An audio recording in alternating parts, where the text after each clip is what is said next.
Okay, I Yeah, got it. I guess they can like comment before the stream is like going, but Yeah, we're live now. nice. People were patiently waiting. Thank you guys, my man. Corin had Alden. to restart his computer to get it to run smoother. It's true. Oh my gosh! Look, here's another one. Unplug and plug back in. Yo, you know what's crazy? I talked to my editor, Peter, who's like awesome at all this stuff. Yeah, He was like, that's literally 90% of tech work is like restarting that bitch, and it works like 90% of the time. it's wild that even with TVs and hopefully we're good because my Wi-Fi. I turned my phone. Oh, hold on. Let me turn this on airplane mode. Turn my Wi-Fi off. That'll help. But even with TVs, like in the directions, it says unplug it, leave that shit unplugged for like 60 seconds, and then plug it back in. Like the basic number one steps. And you could get you can know how to do IT. You could be a hacker. You can do like coding. The number one shit is Coding. dead ass. Unplug it and plug it back in. And people always ask that shit. It's true. It's amazing how like Oh. often that works, bro. Bro, before we even start, let me just say, shout out to my mom. She got surgery. She got a pacemaker put in. And when she told me, deal. yeah, see, that face you just made in that reaction, that was my reaction when I first heard, like, she told me, like, they got to put a pacemaker in. I was like, oh, shit. Because in my mind, that's like open heart surgery, like real deal, serious shit. Yeah. It turns out it's not serious anymore. Like, they've mastered that shit now where they go into one of your veins. They go like, they put a tiny little incision in your groin. Then they put it in there, a little tiny little thing. They go up through your veins and then they just pop that bitch in your heart. And it's like a tiny thing that sticks to the inside of your heart. And it fixes your heartbeat to make sure it doesn't go like my mom's heart was stopping for 5 seconds sometimes at night when she's sleeping. What? Her heartbeat would just stop for 5 seconds. And then Yo. sometimes she says during the day, her shit would just skyrocket to 170 beats per minute. She had to do like a test and get like the actual numbers of it. And so it would stop sometimes and go to 170 sometimes. And so she needed a pacemaker. She just got the surgery the other day. And bro, it was, first of all, the shit was only 40 minutes long. She was in and out. And then she didn't even have to stay in the hospital for the night. Like she went in the afternoon and got the surgery and she was free to go by nighttime. That's how easy the shit is now. Isn't that crazy? I mean, either it's easy or your mom's just the GOAT for like getting that done that quickly and being good. I mean, that's unreal. Well, one, shout out to her. That's unreal. But like, how did she know that was happening? Was she sleeping? Like, how do you? She basically like passed away for 5 seconds every 5 seconds, and then like came back to life. So what happened was she felt a little dizzy. Like, and maybe it happened like maybe 3 or 4 times. And so she said, let me go get this checked out real quick. And she went to the cardiologist, the heart doctor, and they put this monitor on you and they let you wear it for like 3 or 4 days. Yeah. And then they evaluate the data at the end of all of it. And that's how they figured out your shit is going to 170 sometimes in the day and straight up stopping at night. And she said, like, she didn't even think it was a big deal that she was getting a little dizzy every now and then. She was like, maybe I'm dehydrated or whatever. But thankfully she went. And so she ended up getting the pacemaker. Now, the pacemaker, I didn't know this, but the pacemaker only prevents the heart from stopping.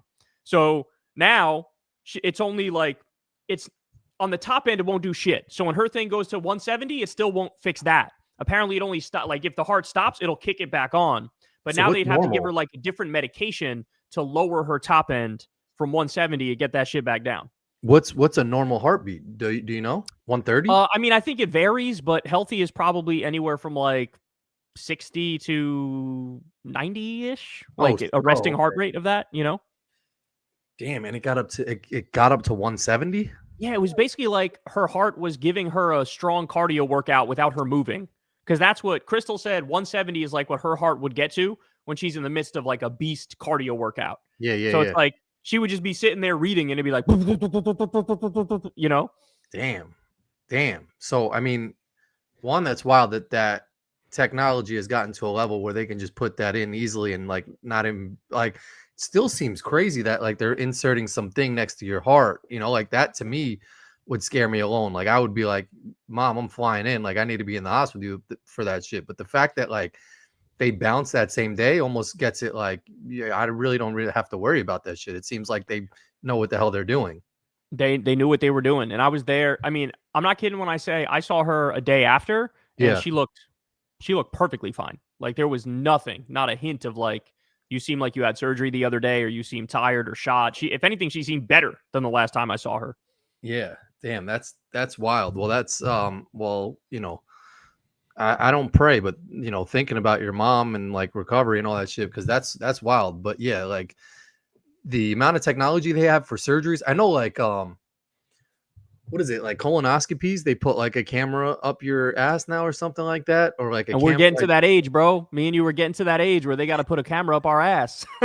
Are you like, when do we have to concede and go get a colonoscopy?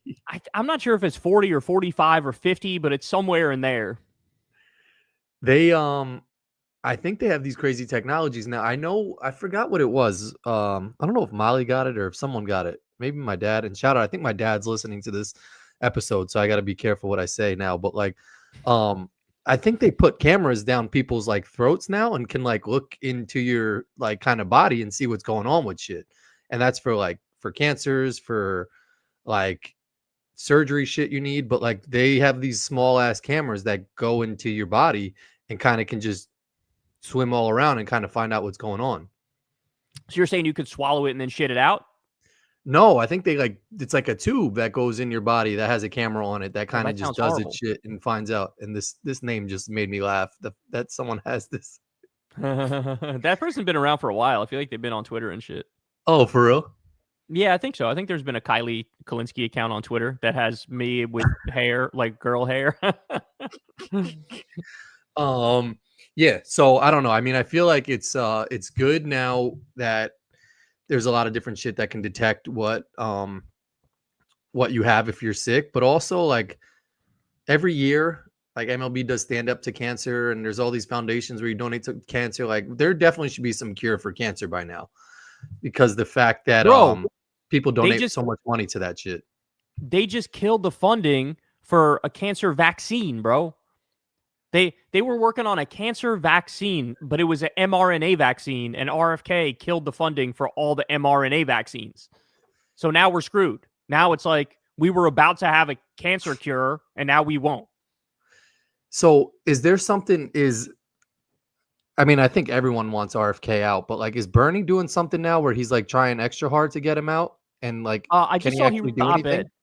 I just saw he wrote an op-ed saying that RFK needs to resign. I don't think they have any way of getting him out now that he's in the position, you know? Yeah, that's what I'm saying. You need like Trump to fire him or something like that. Yeah. Which, by the way, have you been following this? Like, homie he's in trouble. Have you been following this with Trump? Yeah, that's what I was going to ask you. Like, I think, and there's a little delay, so hopefully my Wi-Fi, if people know our show, it usually takes about like 25 minutes for my shit to like stretch out, do its calisthenics, and then it's like, we're good money. But there's definitely something going on, because I follow this one account. It's like Rogue DNC on Instagram. Shout out to them. They do a good job. Sometimes they'll like retweet your stuff or like put a photo of your tweet up. And I think it's mad cool because I follow them separately from you. And I'm like, oh shit, that's Kyle. They have kind of been keeping me updated on the whole Trump shit. And there's definitely something going on, that they like leaked that photo of him going to the golf course, which was like the weirdest photo because it wasn't actually him on the golf course. And then 2, they were saying like he hasn't been seen in days. So, and this all started with that hand shit. So like, where there's smoke, there's fire. I think something is really cooking and going on with him right now, that like his health could be on some serious decline shit, or something happened. He had a stroke, like homie, something happened that they were hiding him for a couple of days, and they tried leaking some photos, and maybe it was even an old photo or some shit, but homie's not doing well. And yeah, so I'm curious if you agree with that. So when we're done with our podcast, go watch. I did a video today, a segment today, and the title is like, breaking, is Trump having mini strokes? Because there was a good Twitter thread where a guy laid out the evidence for Trump having mini strokes.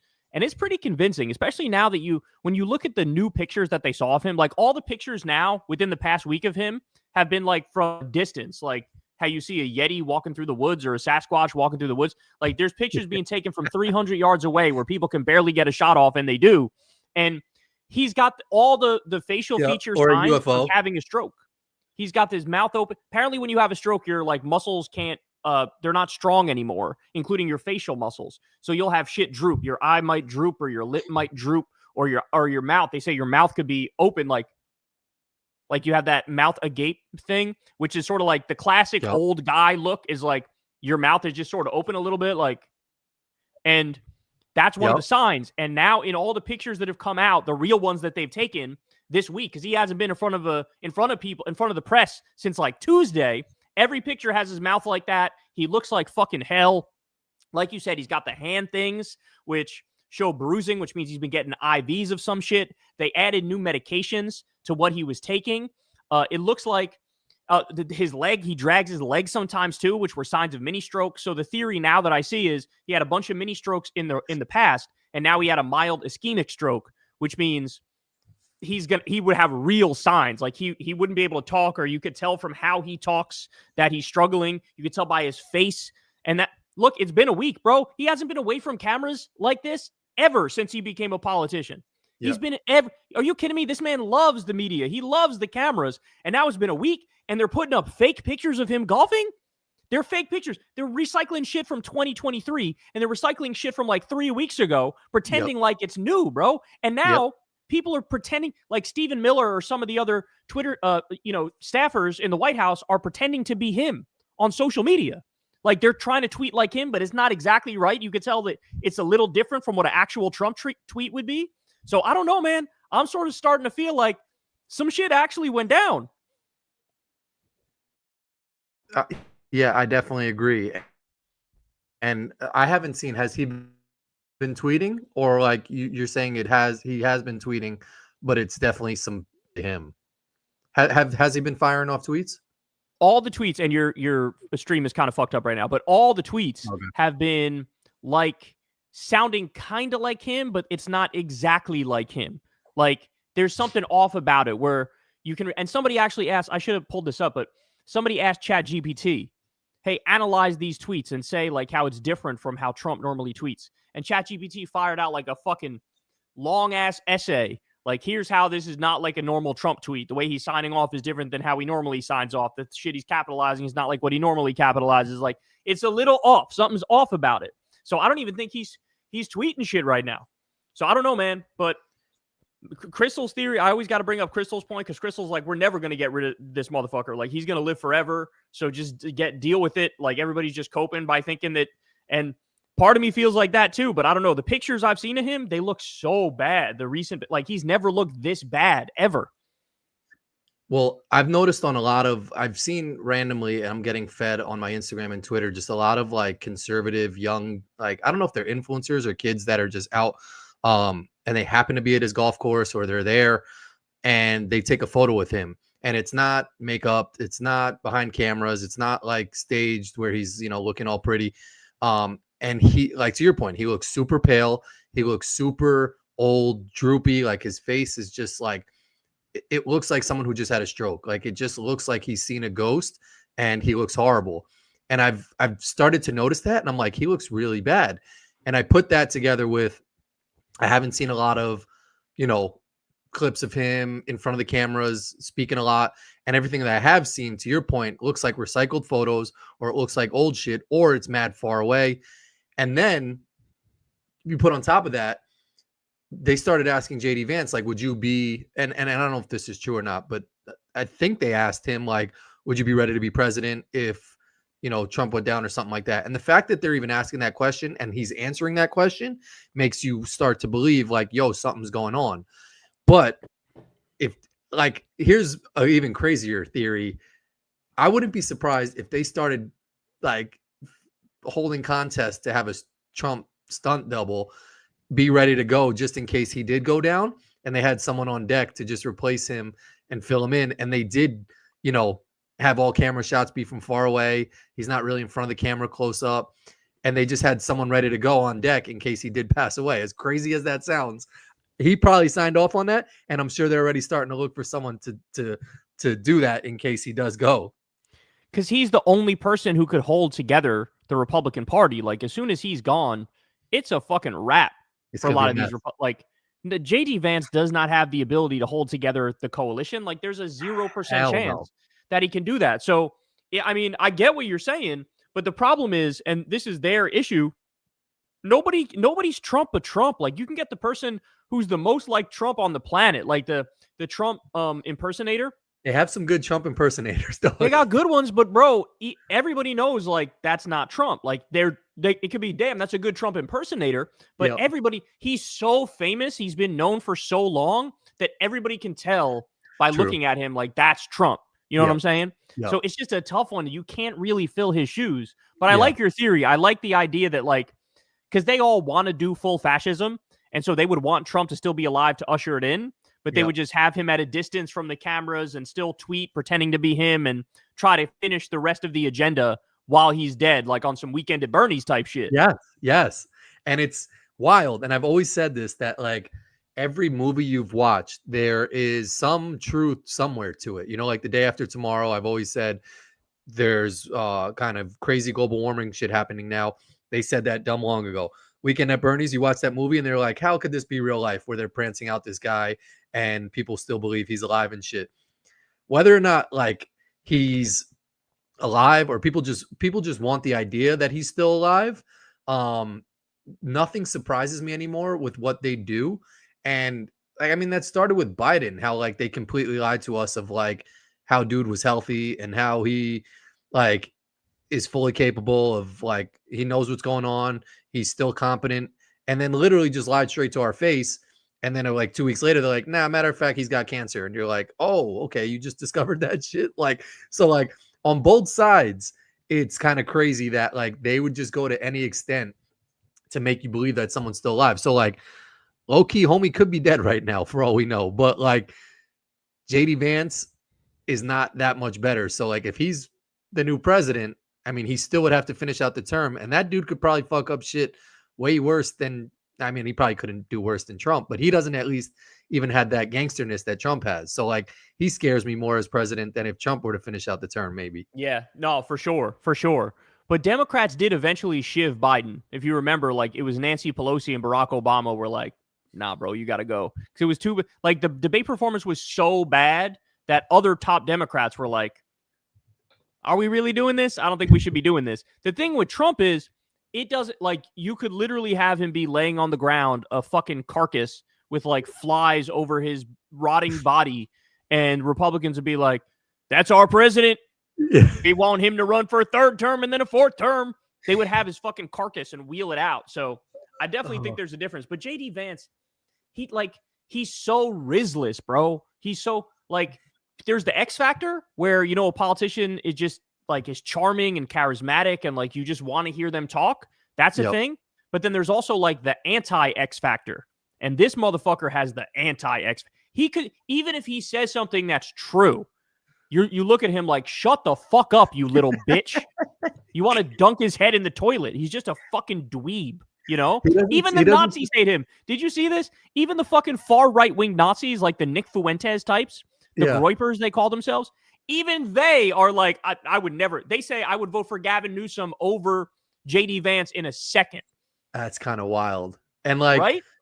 Wasn't Jay-Z Vance? Somebody do a face swap of Jay-Z and JD Vance now and tweet it to Corin. That would be fucking hilarious. Oh, Jay-Z Vance. That's a good one.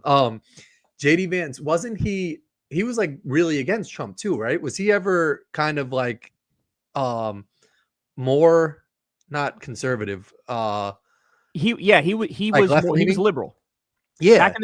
Back in the day, he was liberal. He was the darling of like the liberal establishment because he was an anti-Trump conservative, you know? And then he just completely flipped, right? Yeah, he's once soulless, he saw that there was power. Yeah, he's totally soulless. And also he's basically like the errand boy of like Peter Thiel and all the tech CEOs. Yeah. Like he's just their little bitch who's there to like represent them completely. So they're trying to groom JD Vance to be president and then do their agenda. But what they don't see is like, yeah, he's VP right now to Trump, but he's so no riz, dog. Just zero swag, negative aura, you know? that one clip of him going to the donut shop with the lady who was working Oh there. my God. He was, like trying to like that was just so that was so cringeworthy. And like if that's like I don't care if you like you don't need charisma to be a president, but like you should have like basic like human interaction skills and then like picking up social skills of like how to interact with someone. And that's why Obama was so like because he was just such a G at like connecting with people. Like when I met him, I was like, yo, this dude seems like my friend. JD Vance, even with that lady at the shop, you're just like, this dude seems like he's never spoke to another human being in his life. And that's why I feel like a lot of Congress people that are coming up now, like that's why people like that what is it? Zoran or whatever. Zoran. Yeah. It's because they like connect with like they connect with people and like they know how to just have a conversation with someone. Yeah, I like when JD Vance for the donut thing, he was like, let me get a couple glazed and whatever makes sense. Whatever makes sense? What does that mean? You're at a fucking donut shop. Like, what are you talking about? Say the chocolate or the strawberry or the glaze, like the jelly, like whatever makes sense. That's not even a thing, dog. I think he didn't even say to her too. He was just like, "What's your favorite?" And she kind of was just on some like, "I don't know. They're all like, I'm working at a donut shop. Like, I don't give a shit what my favorite is." Oh but my yeah, God, he's so sad, bro. but He's so sad. But I do think something's gonna come out where like they say something was going on with Trump. He definitely had some, I don't know if it's like major surgery or a stroke or some shit, but like you usually get footage of him playing on the golf course, but not like this like one kind of weird photo of him like walking between cars, which was kind of crazy. So like, and he didn't even play, dog. He didn't even play golf. They said he was playing golf, but there's zero pictures of him on the course. It's like he got in the SUV, they drove around and went to the golf course. He maybe went in the clubhouse and then left. He didn't actually play. It's like they're faking the whole shit right now. Yeah, it's bad, and they're not doing a good job of covering it up. But anyway, that was so before we start, I mean, I have the list of the rest of the 90s toys, but my computer is on straight ass cheeks right now, so we'll just keep it rocking this way. Yeah, we got and we'll get to the super chats a little later. Yeah, so I we'll got some topics. I know you probably got some topics too. Go. Got some. Okay, so I was in New York because I wanted to see my mom. She got her pacemaker put in and stuff. Yeah. And then we also went to the U.S. Open. Me and Crystal went one day. Yeah, and, Jed sent a picture. Shout out to Jed. Apparently, I look like some reggaeton star.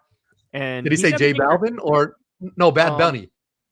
No, I don't think it was Bad Bunny. I think it was the first one. Oh, J Balvin then probably J Balvin. Yeah, because I get it.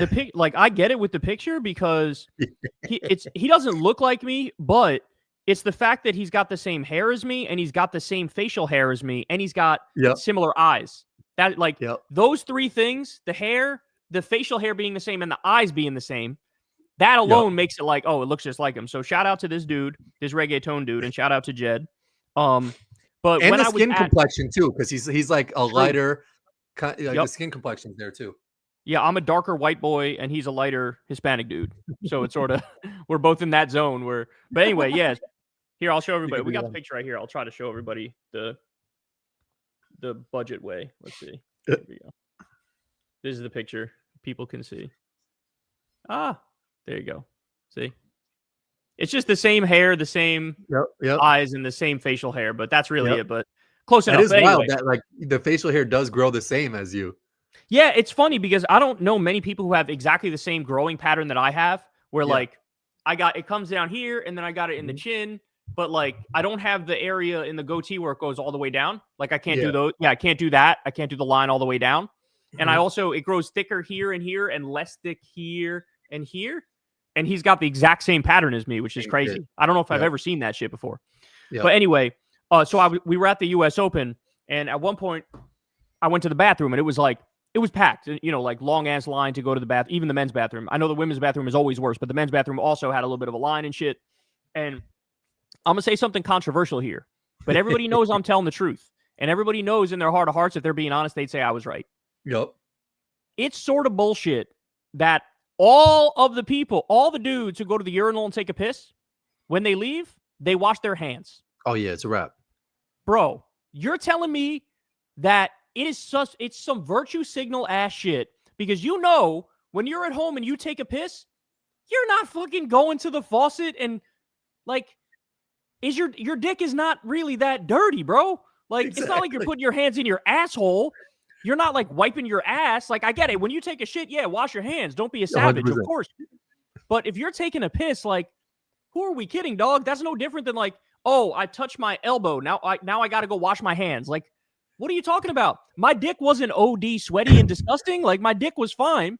I go and pee. I'm holding my shit for like what? All of 14 seconds when I take a piss, and now I got to go wash my hands. So you got all these people pissing, and then a line of them washing their hands. Not a single one of those motherfuckers, when they take a piss at their home or when they take a piss elsewhere, not a single one of them is like, oh, I got to go wash my hands. And everybody's such a fucking bitch that nobody keeps it real and just takes a piss and walks straight out that bitch. So I took a piss and walked straight out that bitch. And I was looking at everybody like, yeah, motherfucker, I just did that. You should be doing that shit too. Fuck you if you want to wash your hands and pretend like, oh, I'm really clean. Look at me. Look at what I'm like. Fuck you. If you're not taking a shit, like grow up. It's childish. It's really childish. It's like health theater. You know what I'm saying? Like this is not controversial. It shouldn't be controversial. But what I'm saying is like a nuclear bomb, because guys always, whenever they're at some public place, will take a piss and then wash their hands afterwards. Yep. Well, one, kudos to you, because you're kind of seen as like some celebrity type shit, especially in New York where people rock with you heavy. So like if someone is on that like 100 wash your hands, whether you go to the bathroom or not, they could have hit someone with a tweet like, yo, Kyle doesn't wash his hands when you go to the bathroom. But I agree with you. I'll even take it a step further. And this shit could be kind of super controversial.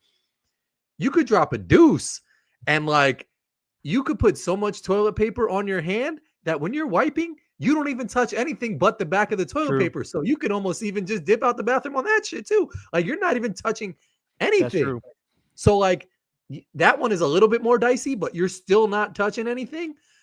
But your shit is like you could straight pull the front of your pants down, pee, and have nothing be touched. I mean, I guess people will say like just the aroma of the room, like can maybe get some like particles. Like what if the dude next to you is peeing and like his shit splatters? I know sometimes when you flush, this shit splatters a little heavy. I mean, like every situation is different. But if you can do a clean, perfect game, go to the bathroom, pee, not touch anything, and dip out, I'm with you. Like there's no, it's just show. Yeah, it's just a theater at that point where you're like, hey, there's other people in the bathroom. I don't want to maybe see this guy sitting in my row and like he's with his wife, like, yo, that dude didn't wash his hand. Like, no, fuck out of here. I didn't touch shit, so I didn't have to. I'm with you on it, but like you got to be careful on like your celebrity status where like because then that where your shit is just, hey, I just peed, didn't touch anything, I'm good money, could spread like wildfire to like, yo, Kyle was taking a diesel shit and I saw him wipe his ass with his hand and walk out the bathroom. That like your shit could turn into some crazy shit. Now I will say though, I'm opposite end of the spectrum. When it comes to pissing, like I'm live and let live. Like you don't have to wash your hands. We're just taking a piss here, no big deal. But shitting, I'm not even a public shitter, dog. Like I will never really shit in public. Yeah, I'm the opposite. Like for me, if I'm taking a shit, I want to be in my house, in my bathroom, and I don't even want anybody else to be home, dog. Like I want the kids to be at school. I want Crystal to be out taking a jog. Like I need my zone, I need my space, and I need to do my thing that way. Like I've always been like that. I probably didn't take a shit outside of my house until I was like 8, 9 years old, maybe 10 years old. Like I would always I'm gonna just hold it until I get back home. And I'll even go further too. Like in public bathrooms, if you have to take a shit, right? Mm-hmm. And assuming it's not a crazy packed event like the US Open where there's 1,000 people coming in and out of the bathroom, I think it's common courtesy to like, if you got to take a shit and you go into the public bathroom and like it's empty, the coast is clear, and then you hear some dude walk in and he goes to take a piss. I'm of the mindset that like, you kind of got to try to hold it for an extra fucking 3 minutes and let homie finish his piss before you let it rip. Because there's nothing more disgusting and nothing more selfish than you're taking a piss and then all you hear in the fucking stall next to you is like, Yes. Yeah. And you're just like, oh, bro, like, why can't you? Why do you have to do that? Like, hold it back. Give me 3 minutes. I'll be out this bitch, and you go do your thing. You know? Yes. I'm team. If you could hold I do that at places where I could potentially see that person later on because I'm like, they're Good point. definitely looking at my shoes or some shit, or like I see their shoes, so I'll know. So I'm like, yo, hurry up with your piss because I'm about to like make it explode in this bitch. Other times, even if I don't know the person, I'll still kind of hold back a little bit. But if it's empty, like I'm going to town. Like, but sometimes there's people with no shame. Like they'll sit down, drop it crazy hot, and then even hit you with like a oh. like there's some people that like throw the unnecessary like sounds that go with the pooping and the shit, and it's like those people have no shame. There's people that used to do that like at my job, and I would see their shoes and then have to go ask them a question later, and I'm like, don't act like you're just doing your job. You just took a diesel ass shit and made sounds and like are nasty as fuck. Like stop playing. But I give you props, man, because I could kind of my daughters have started to like have this mindset of like they can't go in a porta potty because it's dirty or this and that. I'm like, if there is a toilet available and you have to drop one, you got to drop one. Like there's no like holding out so you get a cleaner bathroom or you don't want to use it at all. Like if there is a spot that permits you to shit, you take a shit in that spot and like you clean it off, you put toilet paper on the shit, but like sometimes you can't dictate where you're going to drop one. See, but I'll tell you why we're different on this front, and it links to a conversation we had in the past. Mm-hmm. On the spectrum of shitting, right in the middle being like the perfect shitter who drops the perfect deuces, the exact right amount of like wetness to it. I'm more on the constipated side of the spectrum, and you're more on the diarrhea side of the spectrum. So, and all the more constipated shitters out there will know exactly what I'm saying when I say I can sort of control really good when I shit. Like, it's very rare that I'm like, oh my God, I need to get to a bathroom within 3 minutes or it's a wrap. That is very rare for me. Yep. I can feel something and be like, I'm good. I can hold this for another 2 hours. I'm fine. Like, I'll rock out for 2 hours. Whereas the looser shitters are more like, I got to get this out of me like ASAP. You know what I'm saying? Yeah. And so, and people can relate, bro. People can relate to both those things. There are going to be people who listen who are like, Corin's 100% right. When you got to go, you got to go. And other people will be listening and be like, bro, you're a grown-ass man. Like, you can hold that shit for an hour or two. It's not a big deal. And it all depends on where you fall on the shitting spectrum. That's very true. I'm of the camp of like, when I eat some food, it goes right through me. And I'm like, I got to hit a bathroom and get it out of me because I feel like my body's telling me like, yo, this has to cycle through. Or if it doesn't, we're going to find a new spot for it. And then I'm going to like, that's when I'll start being overweight or something like that. Or like fuck up the rotation of my body. Because it's like, yo, I'm telling you, this needs to clean out. Go clean that shit out. So like when I put it on hold, my body's like, nah, we don't wait on hold. Like we're good. Yeah. And you like, do world record, bro. Like you'll eat. And then sometimes within 2 hours, you're like, it's coming right through you. Instantaneous. But like back to your bathroom point too. And my chat's going kind of slow. So I can't put up a lot of the chats. But anyone who is hating, and I don't know if one person said like I'm a clean freak, so I disagree. I could like clean freak or not, but to that point, most of the times the bathroom at the US Open or somewhere else, they don't even have soap in their shit, or the water doesn't work or something like that. So then everybody is on the same mindset of like, okay, you get a pass for not having to wash your hands. So why do we get a pass in that regard when you didn't even touch anything and you will try to walk out the bathroom and you don't get a pass in that regard from some people, you know?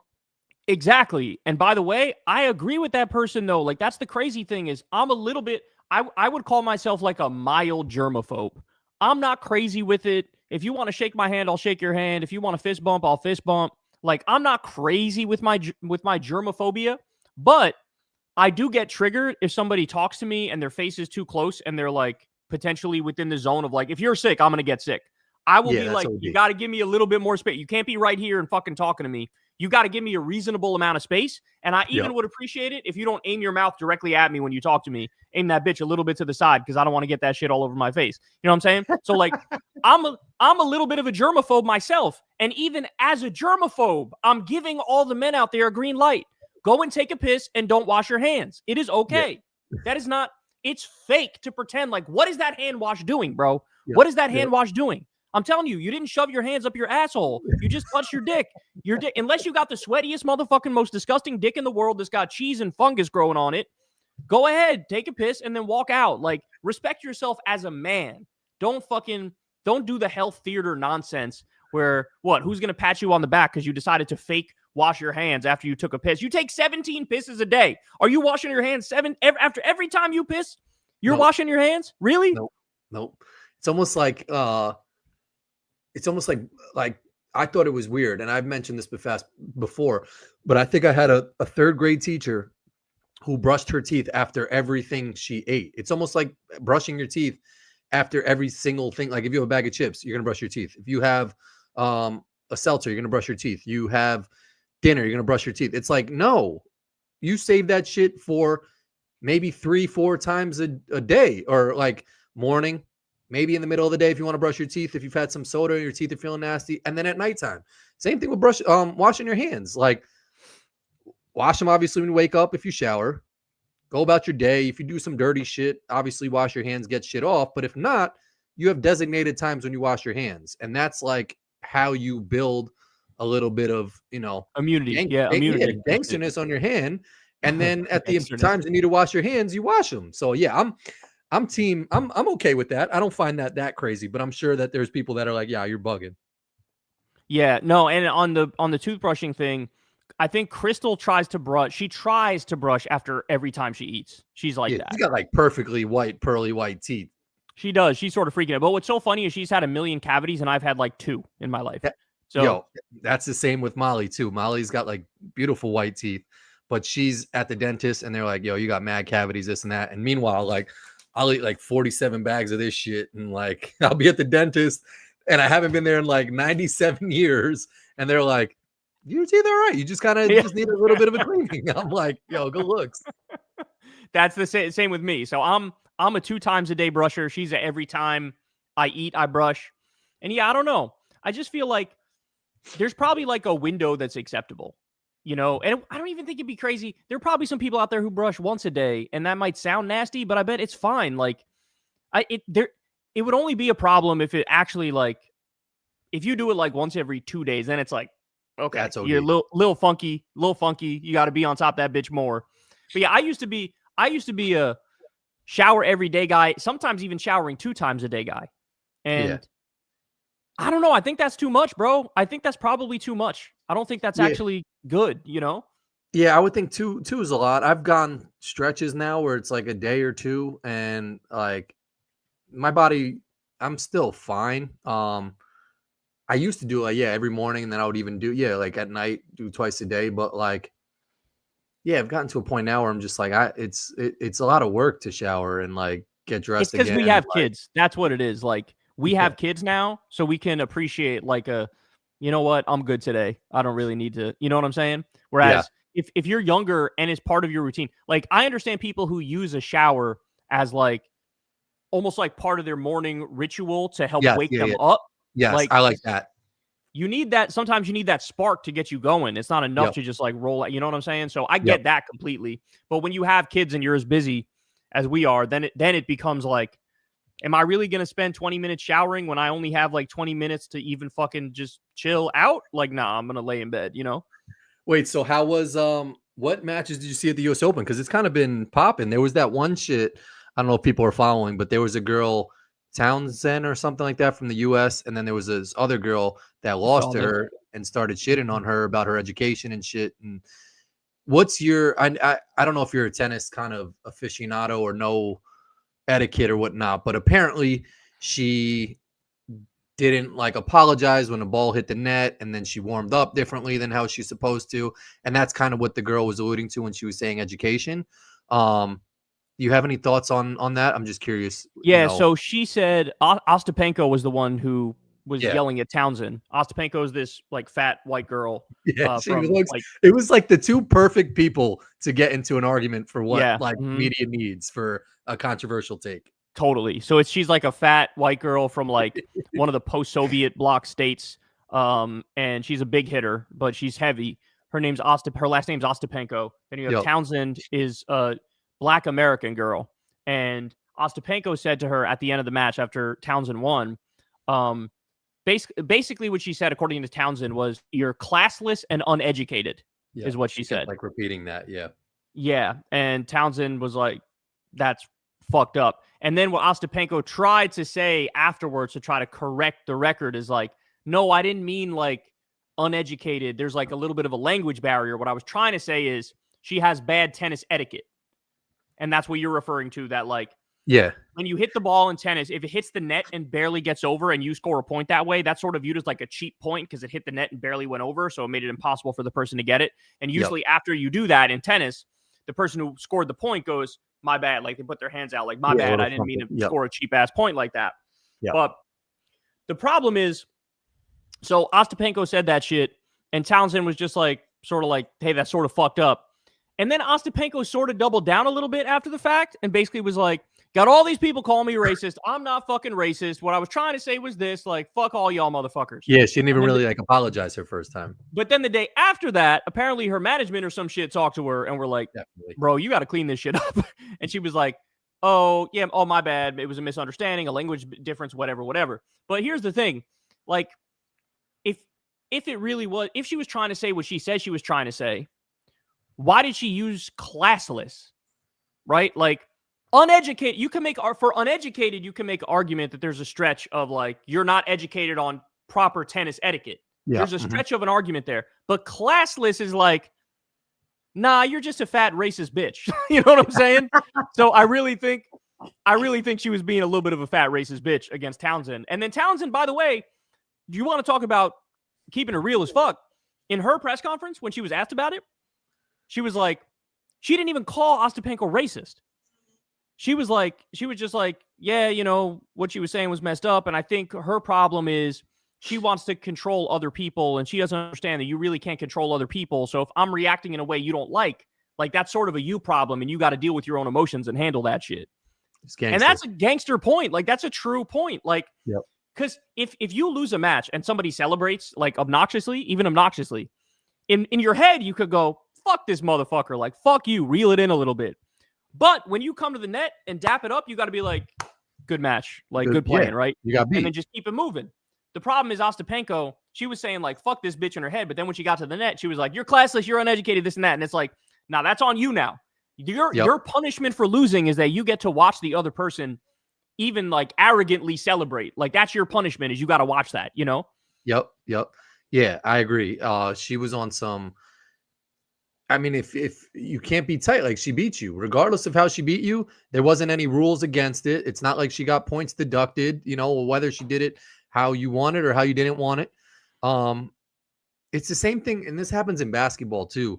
When a team is up by X amount of points and it's like, oh, dribble out the clock and whatever. And it's like etiquette says, don't beat them anymore. Like, you're playing a professional sport. Like, there is no unwritten rules of like, I got to wave my hand because the ball got over the net. Like, no, you're both getting paid mad money at this level to do whatever. So like, if we're beating you by 60 points or 70 points in basketball, like, that's on you. You know, if you're like at an elementary school level and you're playing ball and the coach wants to say, hey, dribble the ball out, don't score, do that shit. But like, all of these people that get mad at these teams when they're like doing etiquette or like baseball, they do this shit all the time. Like, fuck all that. And to your point, when you come to the net, you got beat. There is no talking shit. If you want to talk shit after when she's not around or in your press conference, do that. But like, save that shit because she beat you. So like, you didn't have a good game. The Sabalenka did that when she lost because it was raining or something and she started shitting on the other girl. But it's like, just take responsibility and realize that you lost. So like, yeah, it was kind of fucked up that she said that. But then there was one clip of the girl Townsend saying like, I beat her out of the US. I beat her here. I beat her in New York City. And people were like, yo, chill. Like, like, what are you saying? Like, New York City's in the US. And yeah, I saw that. She meant to say, I beat her in the US and I beat her overseas, but she said New York and then like said the US twice. And everybody was like, but what? Then mad people were like, yo, is she uneducated? Because that shit is kind of dumb as fuck. Like, so who did you see in your matches? So game? Yeah, we did. We got to see Alcaraz. I forget who Ooh. Alcaraz played, but he fucked homie up. Oh, he played some Italian dude. And the dude Not hung in for Skinner or something, right? Because that dude is not like Sinner, not beast. Sinner, Yeah, no. Because Sinner's still in. It'll probably yeah, be Alcaraz and yeah, Sinner in the finals because it's always Alcaraz and Sinner in the finals. But yeah. he beat some Italian dude who was hanging in there for maybe one set, but then he got draxed. So that was cool. We saw Alcaraz. We also saw Paolini versus Vondrousova, I think. And Paolini is this like really short, like 5 foot tall, stumpy Italian girl who's like a beast. So that was kind of cool. Paolini actually lost that one. She had just Oh, won, I think, recently a different tournament. Then we got to watch some doubles, and for the doubles, like nobody's there to watch that shit. yeah. You'd be You can get surprised. right in the front. Yeah. There's like 60 people max watching the doubles, and so we Yep. got really cool spot there. We were watching this one team that was like some Australian dudes versus these like British dudes, and the British dudes were like 29 years old, but those motherfuckers looked like they were 48, bro. Like one of the dudes had a body like me, like a little belly and shit. It's like, how do you have a belly? You play professional tennis. All you do is run around all day. How is this even fucking possible? I Yep. sit in front of a computer all day. You run around all day. How do we have the same body? That doesn't even make sense. But And they he would was like the that was John fun as fuck. Daly of tennis. Kind of, I guess. He looks like he probably smoked and drank and shit too. So, but shout out to that guy. I wish I knew his name. But so we watched those. What else did we watch? Oh, we didn't get to really see this one because it was too late for us to get seats in the grandstand area. But Tiafoe lost to some dude. Oh, That Tiafoe kind of lost? sucked. Tiafoe lost to some dude, which kind of sucked. Damn. Did you see? We weren't there for this one, but did you see the Medvedev match? Was crazy, bro. So I haven't watched much of this shit, to be honest. Ever since the I Med. left Wilson, I'm kind of like, fuck everybody, fuck tennis, fuck every Oh tennis yeah, player you ever. still link, yeah, Wilson to tennis. That makes perfect sense. Didn't you used to go to the US Yeah, Open I was too? there like every year. I worked the store, and then I was there like helping athletes and shit like that. And now it's like I see Oh, that's people so there. cool. I'm You like, got to help the fuck it. athletes, bro. Yeah. Damn, that's Did you dope. did you see I don't know which match it was, but it went viral. It was almost like it reminded me of like the Coldplay situation, but for sports. There was that CEO of was a Swedish company or some shit like that, but he's signing autographs and then he gives the hat clearly to like it looked like the kid, and the guy just snatches it, puts it in his bag, and then like the guy was just so grimy, man. Like he got all his shit signed and then saw he was still signing and grabbed like another water bottle he had and tried to put it in front of him to get it signed again. And he's almost just like, fuck that guy so hard, man. It's like some spoiled ass fucking CEO, and like clearly took the hat from the kid. People were trying to say that they were together because he gave him the marker afterwards. But like, if you've ever been in an autograph scrum, everybody uses the same marker. So it makes it even worse that kid probably lent his marker to this fucking guy to get autographs. And then he went and stole the hat from him. And then, I mean, I think the player afterwards said that, like, if you could find me the kid, but that whole situation was so fucked up. Yeah, that guy. So that guy's a Polish CEO, and afterwards he like basically doubled down and was like, anybody talking messed up stuff about me, I might press charges against you. So be careful what you No. say. Are you serious? But then a day after that, he kind of apologized and was like, okay, this is a humbling experience, yada, yada. Because, bro, that man is public enemy number one for a fucking reason. Because 100%. the way, and this is the problem, right? Like the way he's acting, that's what CEOs are like. And that's Yes. what like rich owners are like, is they think about me, and you can go fuck yourself, to the point where there's a little fucking kid, and clearly the player was given his hat to the little kid, and homie just snatches it. Like, first of all, you're a grown-ass man. You're a grown-ass man, and you're trying to grab this sweaty-ass hat of a mediocre Polish tennis player. Like, what the fuck is wrong with you, you bitch? The fact that he's even down there getting autographs is like, yo, chill. Like, it's like, I know. save that shit for kids. Like, why are you even down there? What are you doing? I know that, because it's probably some stupid fucking hyper nationalist bullshit. Like the guy's Polish and the player's Polish, so he's like, "Oh yeah, we love Poland." It's like, fucking relax. You're a grown ass man. Like, this is sad, but like that really is the mindset of capitalism. Is like, that's what CEOs are like. That's what the business owners are like, and they just want to fucking make life miserable for everybody else and take everything for themselves. And like, thank God somebody got it on camera, so everybody got to shame this motherfucker to the high heavens. And like, that's what we need to do, is make these motherfuckers afraid again. Make these motherfuckers fall in line and realize, like, nah, bitch, we're not allowing you to act like this anymore. You know, like, it's a common sense that you got to give it to the kid. Yeah, this person says CEOs equal psychopaths. Exactly fucking right. That's psychopathic shit, man. These motherfuckers need to get knocked down a couple pegs, and this is a good place to start because that mindset that he has is not special to him. That's the scary part. Is that every fucking CEO is just like that, you know? Yeah, here's I don't know if this is true or not. The CEO of T-Mobile got drunk and went on a rant about how CEOs hate their users. It went viral for a minute. Yes, I mean, what are you as a CEO or as a business owner? What are you doing? You're just trying to, you're just trying to exploit your workers to make as much profit for you as possible. Like that's what you're trying to do. And like when you look at it for what it is, that's the reality. Any bullshit about like, oh, we're a team or oh, we're all together. It's like the fuck you are. You're not a fucking team. No, you want to use these people and make as much profit as possible. And you also, like this person points out, it's like you also hate the people who buy your product too. It's all means to an end. And the end is more money, more wealth, more power, more control. And it's like, it's psychopathic, bro. It really is. Yeah, that shit was, when I saw that, I was like, I got mad. And then I thought about like, if I was in that situation, and I was like, I probably would have done the same ass shit and took the hat from the No, kid. you wouldn't have done that. No chance you would have stolen from a kid. That's like taking candy from a baby. Yeah, no, true. I wouldn't have, but like, and then after they showed other clips of like, there was this guy, someone hit a home run at a baseball game and the whole stands were empty, and he like went running down like 10 rows and got it.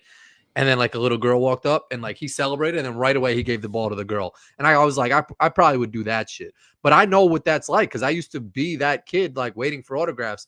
And I've been in situations or have seen situations where I'm waiting for an autograph, and there's a lot of adults who are like kind of crazy. They'll pay kids to go get autographs for them, and they'll give them a whole bunch of like, this happened at Giants training camp when I was there one year in Albany. There was a guy, and I think I told the story before, but there was a guy who used to pay like little kids to go get autographs of the athletes. Then he would sit in the back and they would run back to him, give him the thing signed. He would give him a new product. They go up to the athlete and get it signed. And one year, Michael Strahan got mad because he had like a little black boy doing it. And the kid ran up, went back to the guy, gave him the ball. And Strahan was like watching where he was going. And he cleared a path, went up to the guy and scolded him pretty bad because he was like bringing kids like multiple weeks, but this week he brought like a black kid, and Strahan got pissed. And there's people that do that shit, man. They like just give $50 to a kid for the day and just get all the autographs they need, because a lot of these athletes don't even sign for adults because they know they're just going to turn around and flip their autographs. And I don't know if some of these videos are fake, but you watch like TMZ and they'll just be like a random athlete walking down the street, and there's like they're like 40, 50 years old. They have like binders full of like cards of these athletes, and they're just like pleading for their autographs. And I know some people will probably say it's the same like if I take a selfie with someone, but like I think it's different to like have like a binder full of cards going up to athletes outside of their hotel. Like you're specifically waiting for them to get their autograph. Like that shit is creepy, you know? Yeah. Yeah, I'd say that. That is creepy. I don't think a selfie is the same. Especially, you're a bit of a selfie pro. Like you figured out almost like a system to like get Have a my guaranteed phone ready to go. Yeah, phone ready to go, guaranteed yes, boom, done, move on. Like you make it so that they don't even know there's a selfie. and it happens like organically, you know, like so like it happens like I'll be at the movie theater and Carmelo Anthony's like there too. You know, it's not like I'm scoping them out. And I think it was Jason Kelsey got mad one time because he was going to Jimmy Kimmel's show. And I guess at Jimmy's Kimmel show, like there's a guy that always goes there and like waits on top of the gate and like asks all the celebrities there for like an autograph or something. And Kelsey was like, I have this rule where if someone follows my schedule to where I am, I won't ever sign for them or something. And the guy was like, yo, I took like 4 buses to get here. I come here every night. Other people sign for me. And then eventually he did. But that's weird if you're like scoping out someone's schedule, I think, and you're like, it's not on some like, oh, Kyle's going to be at Politicon and you wait online and get his autograph and a photo. If you're like, there's a dinner reservation for Jason Kelsey at this restaurant and you go at 6:00, that's weary. Yeah. I guess I'm lucky because all the people who've ever seen me and said hi to me or asked for a picture, they're always cool as hell. They're always just like, mad cool. yeah, they're always like, and it actually happened a lot since I was at the U.S. Open. It happened like 3 or 4 times at the U.S. Open. Yeah, I was And gonna say, then, like, people had to have spot you because, like, I've been spotted once or twice in New York City, and New York City is like, especially now, a big demographic for you probably. So like, they had to have seen you out at the Open. any place where there's a lot of people and they're in our age range, like Yep. that's when you're probably going to get noticed. So I got noticed 3 or 4 times there. Crystal did too. And then I also got it at a New Jersey rest stop. Yeah, some nice dude was like, "Are you Kyle?" I also got it at the YMCA for my son's basketball game. I got it there too. But like it's happened quite a bit recently, but every time it's just like regular people who are like, "Hey man, like love your show." Yeah, they come up on some G shit, right? It's not like anything that's too crazy. No, it's not anything that's too crazy. And then I always offer to take a picture because I feel like in the moment sometimes the people will kind of forget, and it's like, you want to take a picture real quick, and then you take a picture. But I haven't had any of those experiences where it's like the creepiest person on the planet Earth who's like, I followed you and took 3 buses to get it. It's like, that's never happened with me. The creepiest shit, I've told people this, the creepiest shit I ever got, and this is back when I actually used to check messages and shit. Everybody knows it's impossible to reach me now. I'm like harder to get to than the president. But some dude sent me like some fucking dick pic. And I think that might have been the moment where I was like, that's it. I'm done. Like, I'm never fucking answering any messages ever again. Like, that's it. Because it felt so. And I knew what it felt like to be a woman who was like sexually harassed in that moment. Getting like an unsolicited dick pic. Yeah. Bro, I felt so violated. It was such a violation. Like, you are raping my eyes by showing me. First of all, I'm not even interested in dudes. Like, I'm not even gay. It could have been the best dick of all time, and I'd have been like, ugh. You know what I'm saying? So, like, that's part of the problem right there.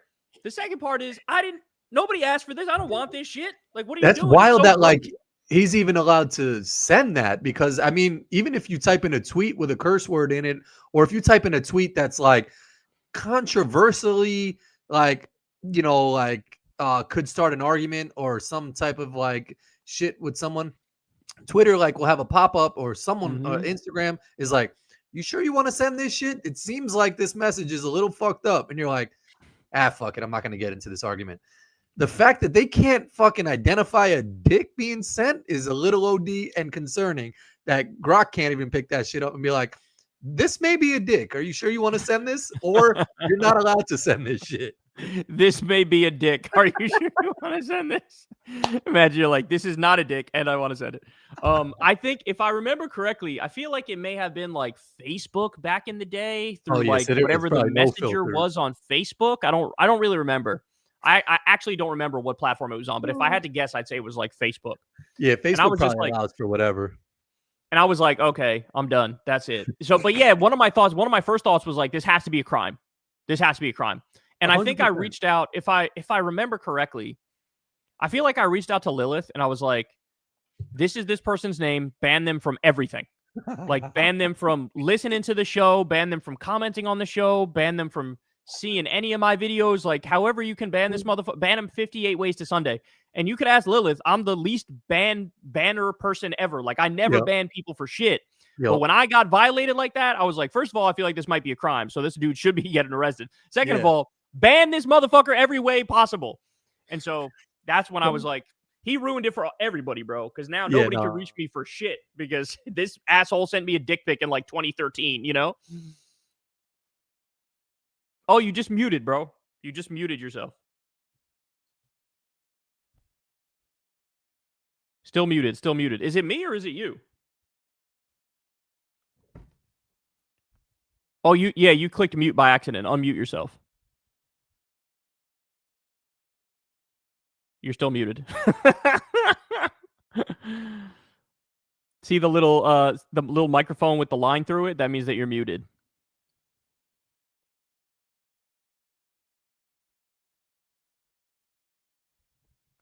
It would be fucking hilarious if you can't figure this out. Pressure's on, dog. Pressure's on. You can put me full screen. I'll entertain everybody while you try to figure it out if you want. All right, while you're trying to unmute it, I'll tell everybody my philosophy on dick pics, and I've been saying this for a long time.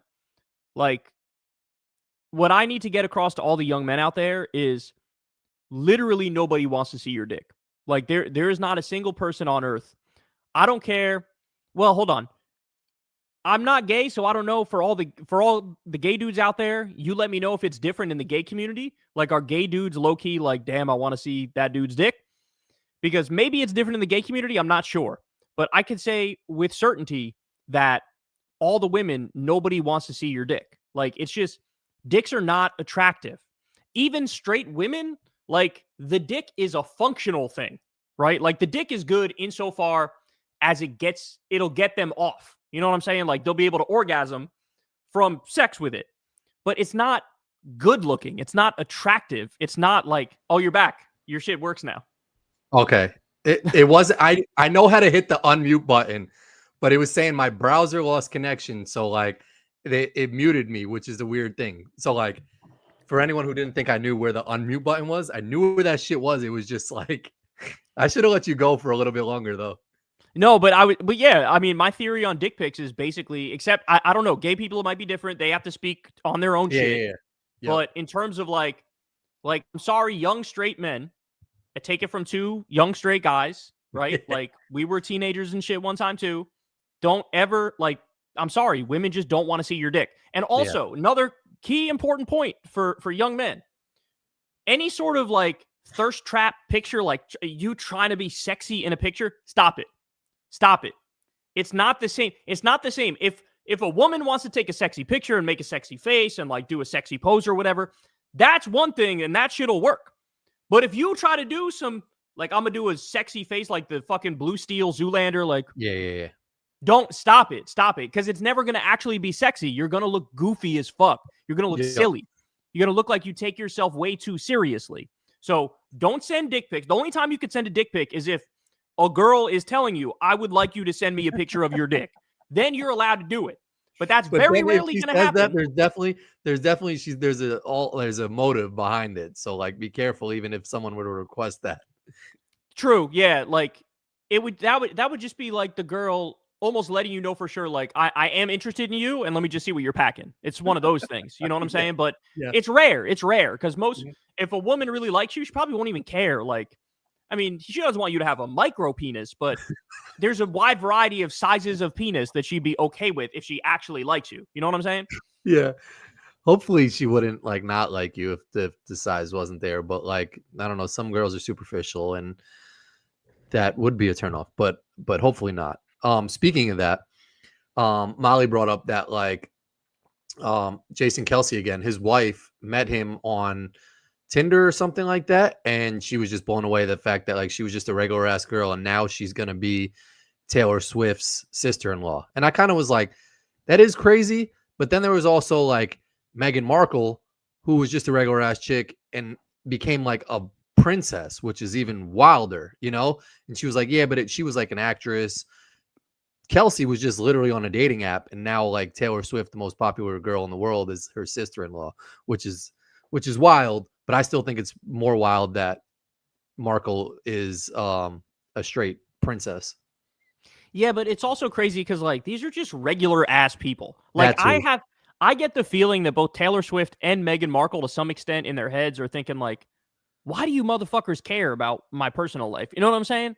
Like on some level, they got to feel like, I know you, like Taylor Swift thinks, I know you like my music and all that, but like, should you guys really care all that much about my private life? Like, it's a little fucking weird. It's a little fucking weird. And like, if Taylor Swift was my sister-in-law or something, I wouldn't think anything of it.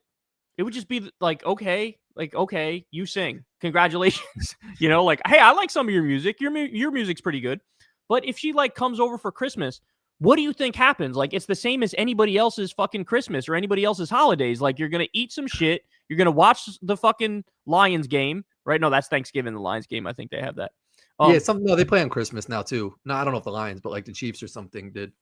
Yeah, like people are going to talk about their fucking jobs and talk about the weather and fucking say some shit, and you're going to eat some fucking key lime pie, and then that's it. Like, and nothing crazy is going to happen. So it's extra weird to me for those specific, like Meghan Markle and Taylor Swift in particular, because I feel like the level of interest in what they do is so above and beyond what makes sense. Like, I get that they're famous. I get people are going to follow. But, like, when Taylor Swift said the shit about marrying Travis Kelce, that shit was fucking everywhere. Like, you That's couldn't what I'm saying. escape That's that why shit. it's like kind of like when I met Justin Bieber, I was like, I try to have that mindset too. I was like, he's just fucking a guy. Like, he's playing basketball. We're both in the gym together. Like, he drinks. He's like drinking a coffee. He's wearing clothes. He's like playing basketball. But then I was like, this motherfucker like is standing right in front of me, and he's known by everybody in the world. Like, the fact that he's known in Japan, Australia, fucking Czechoslovakia, fucking wherever the fuck. And it's the same thing with Taylor Swift. Like, it's like, I try to have that same mindset. Like, when they got engaged, I was like, yeah, fuck them. Who cares? But then I was like, fuck, man. Like, everyone knows who they are. Like, you could go to Dominican Republic. You can go to Colombia. Like, and I'm like, that's kind of cool that they've got to a point where like everyone knows who the fuck they are, you know? And it's like, if you're just some regular ass girl, like Kylie Kelsey or whatever the fuck her name is, and now like that's your sister-in-law, that's kind of dope. It's a little, the thing about the Taylor thing is, like, in my mind, it's a little too perfect. Because it's like, Yeah, no, she's they like, do too much shit. That's like, they do like this numerology shit where it's like numbers lining up, and it's like, chill. Not everything's that fucking perfect. Like, you guys need to chill. and he's supposed to be like, you know, the jock, the Yes. fucking high Yeah. school quarterback who's like the most popular kid in He's school, the and he's like cheerleader. fucking Yeah. jacked, and she's like the head cheerleader, and you know, the most popular. And it, you know, I look at that and I'm like, there are too many people interested in this story that are vicariously living through Taylor Swift and Travis Kelce, where they want to feel like I was the fucking main cheerleader, and they want to feel like I was the jock and the quarterback who was the best in the school. And it's like, I don't know, man. I feel like people got to kind of grow up a little bit. Like, you got to grow up. This is not. And by the way, what are the fucking odds on that shit? It might actually work between these two, particularly because he's really fucking dumb. Yeah. You know what I'm saying? Like, his IQ is like fucking single digits type shit. He's probably got It might work. CTE. Yeah, if like she's like the boss and she tells him like what to do and he's like, yes, ma'am, like that shit might work. But it's also possible that like, nah, this shit ends horribly in fucking 7 years or whatever, you know? It might work. I think at their level, they're also probably like separated enough where she's on tour, he's playing football, where it's like they're not like, I feel like two alphas at that level being together like every single day is on some like, they can't do it. Like, they've got assistants and so many people just around them where it's not even just them that could throw their shit off. But the fact that like they have their own lives and can do their own shit can maybe keep them together. But it's just like everything seems too perfect with that shit. And it's almost just like everything doesn't have to be that perfect. But to your point too, it's like some people need to chill. Like, I've seen like there's videos of people wilding out, crying, like on some like next level shit because they got engaged. And it's like, you're not getting invited to their wedding. They don't know who the fuck you are. And your life is going to stay the same. So like, regardless of them getting engaged, like, chill out. Cause that shit really doesn't affect anything that you do. Yeah, that's facts. That's facts. So I had another controversial take that I wanted to run by you. You started hot with the peeing shit. So like, comments were kind of going crazy. I wish I could pull more on the screen. So I'm curious what the next one is. So you had the people who agreed with me, and then the virtue signalers who are lying. Yeah. So facts, yeah, that's the breakdown. All right. So let me ask you this. Do you think kids these days with their phones that like we have a serious problem on our hands? Because I've now experienced multiple times firsthand, my son does this, but also I've seen other kids now do this too, where they'll have to go do something, right? Whatever it might be, have to go do a chore or whatever. And they will have their phone or their iPad, and they literally will not hit pause on that bitch and go do the thing and come back. They will straight up walk around looking at it, trying to do whatever the shit is, looking at the phone, and literally not even like break from looking at it. They don't have it in them to just press pause and go do some shit. It's like they have to keep it with them.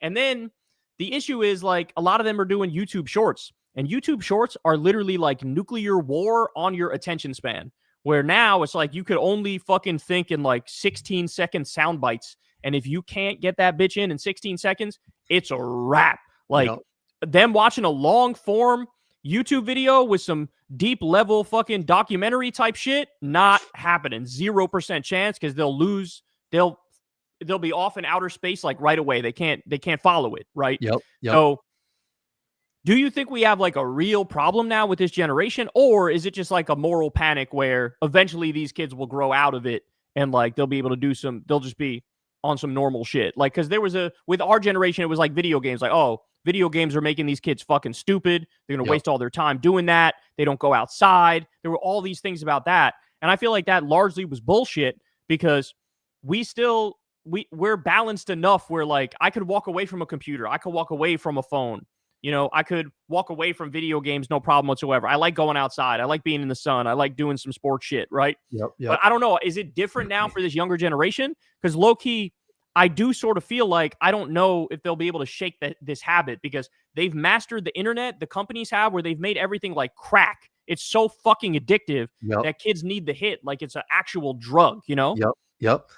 Yeah, no, I think it's to a point where, it's only going to get worse. And the fact that you say, when we played video games as a kid, and I'm on my phone all the time, Molly says like I'm always on my phone. And it's not good for my kids to see that, because they're like, if he's on his phone all the time, that must be the shit that I should be doing too, you know? So it's not a good example that I'm setting. But the fact that like, and you say this now, that like YouTube is a career, gaming is a career, like streaming is a career, almost makes it to a point where like kids will, I feel like, can and will justify playing all the time, because they're like, I want to do this shit as a profession. You know, like when we played N64 as a kid, or when we were playing Dreamcast, or like, you know, Super Nintendo, there was like one gaming tournament that like some dude in Europe, like the nicest player in Germany, was there and he played. Like no real people ever won like a gaming tournament. And if they did, it was like two people in the US that were the nicest video game players that did it. Now everyone can play and make it to like some fucking tournament. And there's probably satellite tournaments. There's probably some local tournament shit. There's probably shit where you can win some money just in your community. I think it's scary and bad how connected kids are to fucking technology. And the fact that like kids at younger and younger ages are even asking for cell phones is gonna like buck the trend, where some parents are gonna give in and give a cell phone to like a first grader or some shit, and then all the other parents are gonna have to start doing it because one parent did it. And when we used to get a phone at like 7th or 8th grade, which you understand a phone, now kids are gonna get that at an even younger age. So it's gonna fuck people up terribly, man. And I think the fact that there's careers now that justify games, phones, YouTube Shorts, all this shit makes shit worse. So I don't know if that answers it, but I don't think we're in a good spot. But I feel whoever's paying it was with those YouTube Shorts, because those shits, like, you have to change your mindset of like, I gotta get this shit, because I'm like, oh, this one's gonna be good, and I'll show it to Molly, and she's like, you have like 8 seconds on a short to get someone's attention. And that's how people probably think now in the real life too. So right. I mean, look, it's all connected, right? Like, even the rise of Trump, like, he's a fucking entertaining ass dude who shoots from the hip and says some wild ass shit, and he grabs your attention right away. Real and quick. He keeps it interesting. And like, our whole, as a country, our attention span has become fucking nothing. Yeah. And so that's all, it all feeds into the same shit. Like, now you gotta, like, the level of entertainment that people, oh, I got a cat here now. The level of entertainment. He just walked across. Earlier, he was walking across my whole fucking laptop and shit when I was doing my show. I have like 7 videos in my phone of him blocking me when I'm trying to start recording my show. You see him? Hold on. Let me turn this shit. Oh, wait. Wrong way. There he is. You see him? Kitty. Kind of. Oh, yeah. There he is. Hey, buddy. But yeah, I just feel like our attention span is absolutely cooked, and it's because of the phones, and it's only going to get worse and worse. And I don't know what to do about that shit, you know? Like, I feel like Instagram. You ever do this? You're on like Twitter or some shit. You close out Twitter and you're like, all right, I've had enough. And then you just reopen that shit right back up. Yeah, on some like just habit type shit. That's the problem, right? Is this shit has become just straight habit for everybody. Yes. And I actually feel like maybe the move is to just never let the kids use the shorts, like never use YouTube shorts. Be like, you could use YouTube, but you got to use the actual YouTube. You can't, or kids YouTube. You can't use YouTube shorts. Yeah, Because kids YouTube is good because the real shit, I feel like people can you go see the down cat? rabbit holes. Yeah, there's the cat. You guys He's aren't balancing. superstitious of black cats? What's that? You're not superstitious of black cats? Nah, this is our boy here, man. This is the people. I don't know if I told people, but this cat has had 2 surgeries because he deep throated door stoppers and ended up swallowing the Oh, tip right, of door right. stoppers. And he needed 2 fucking surgeries to get that shit removed from his intestines. So this cat costs like $1 million. We had to dole out like thousands of dollars for surgeries to save this cat's life. So if anything, he's our good luck charm. It's wild that cat, like his balance on the top of that chair. Imagine if you try to like Bro, balance it's so yourself on the skinny. top of a couch like that. It's so fucking skinny. You have no idea. Like the fact he could jump up there and stay up there is crazy. The shit is like this That's what I'm thick. saying. It's nothing. It's insane. It's fucking impressive. And I see like squirrels do that. They'll jump from like one tree leaf or tree branch to another tree branch and still hold on. And I'm like, just physics alone, they should be falling off that bitch. And you never rarely see a squirrel like eat it completely. And if they do, Facts. you know, Yeah, no, they could jump off like a 2-story building or 3-story building and just land and be fine. And it's like, how the fuck did you do that? Cats, same shit. How did you jump that far and it was fine? You know what else I wanted to ask you about, or I wanted to tell you about? Yeah. I don't know if you saw. Shout out to the person who commented last week who brought up Bill Burr and the Riyadh Comedy Festival that he was getting paid by Saudi Arabia. So I did a whole segment on that about how like I watched that one. Yeah, is there anybody who's like real left who just does their shit and like has any morality where it's like, I won't want to take money from modern day Nazis? Like nobody does it anymore. Like few people actually have principles. Then, and I didn't cover this on my show yet, but I'm going to get to it on Wednesday. I'm going to get to it. Tim Dillon now is going to the Riyadh Comedy Festival too. Yeah, and it doesn't fucking surprise me. Crystal told me he talked about it on his show. And he basically admitted, like, yeah, I'm selling out. He said, I'm selling out. And he said, you know, the problem is, yeah, I've been shitting on Israel because of what they're doing to Palestinians, but if Netanyahu offered me money, I wouldn't have talked about that shit either. And it's like, you're saying all this shit out loud, bro. Yeah. And to me, what that means is now I have to dismiss everything you say forever. Because like you're acknowledging I'm not a real person with real thoughts telling you some shit I think. You're acknowledging I'm like a fucking walking billboard that just what you pay me enough and I'll say the shit you want me to say. It's like, why should anybody fucking listen to you? So it's just so fucking disgusting. I hope I'm curious if his fans will turn on him because he's like, I know he's really charismatic and shit, but I feel like his fans will be like, that's a little fucked up. You know what I'm saying?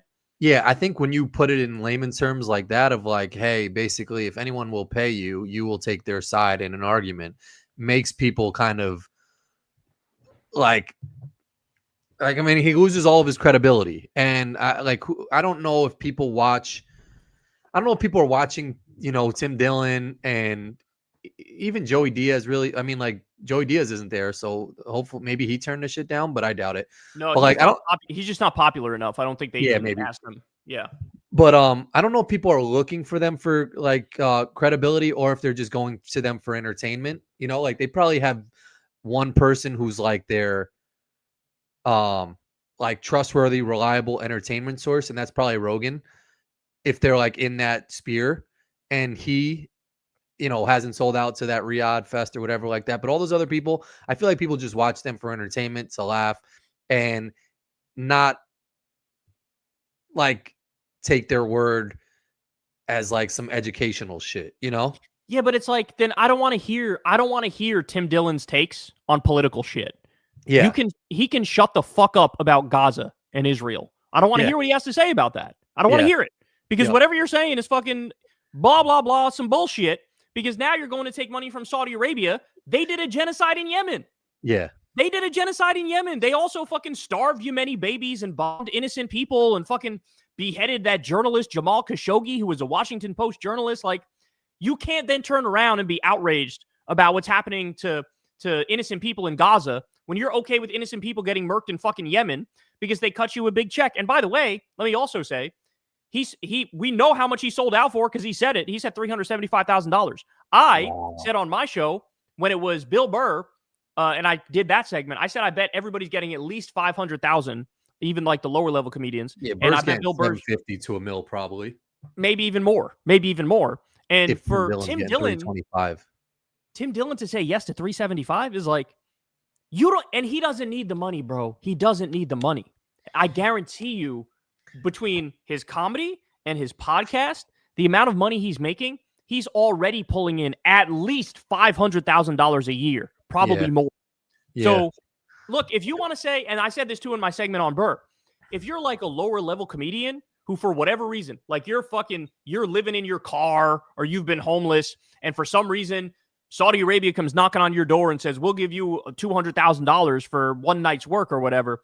I still don't agree with it, but I understand where that person is coming from. If you're fucking Tim Dillon and you're pulling in at least 500 grand a year, go fuck yourself if you fucking agree to that. You know?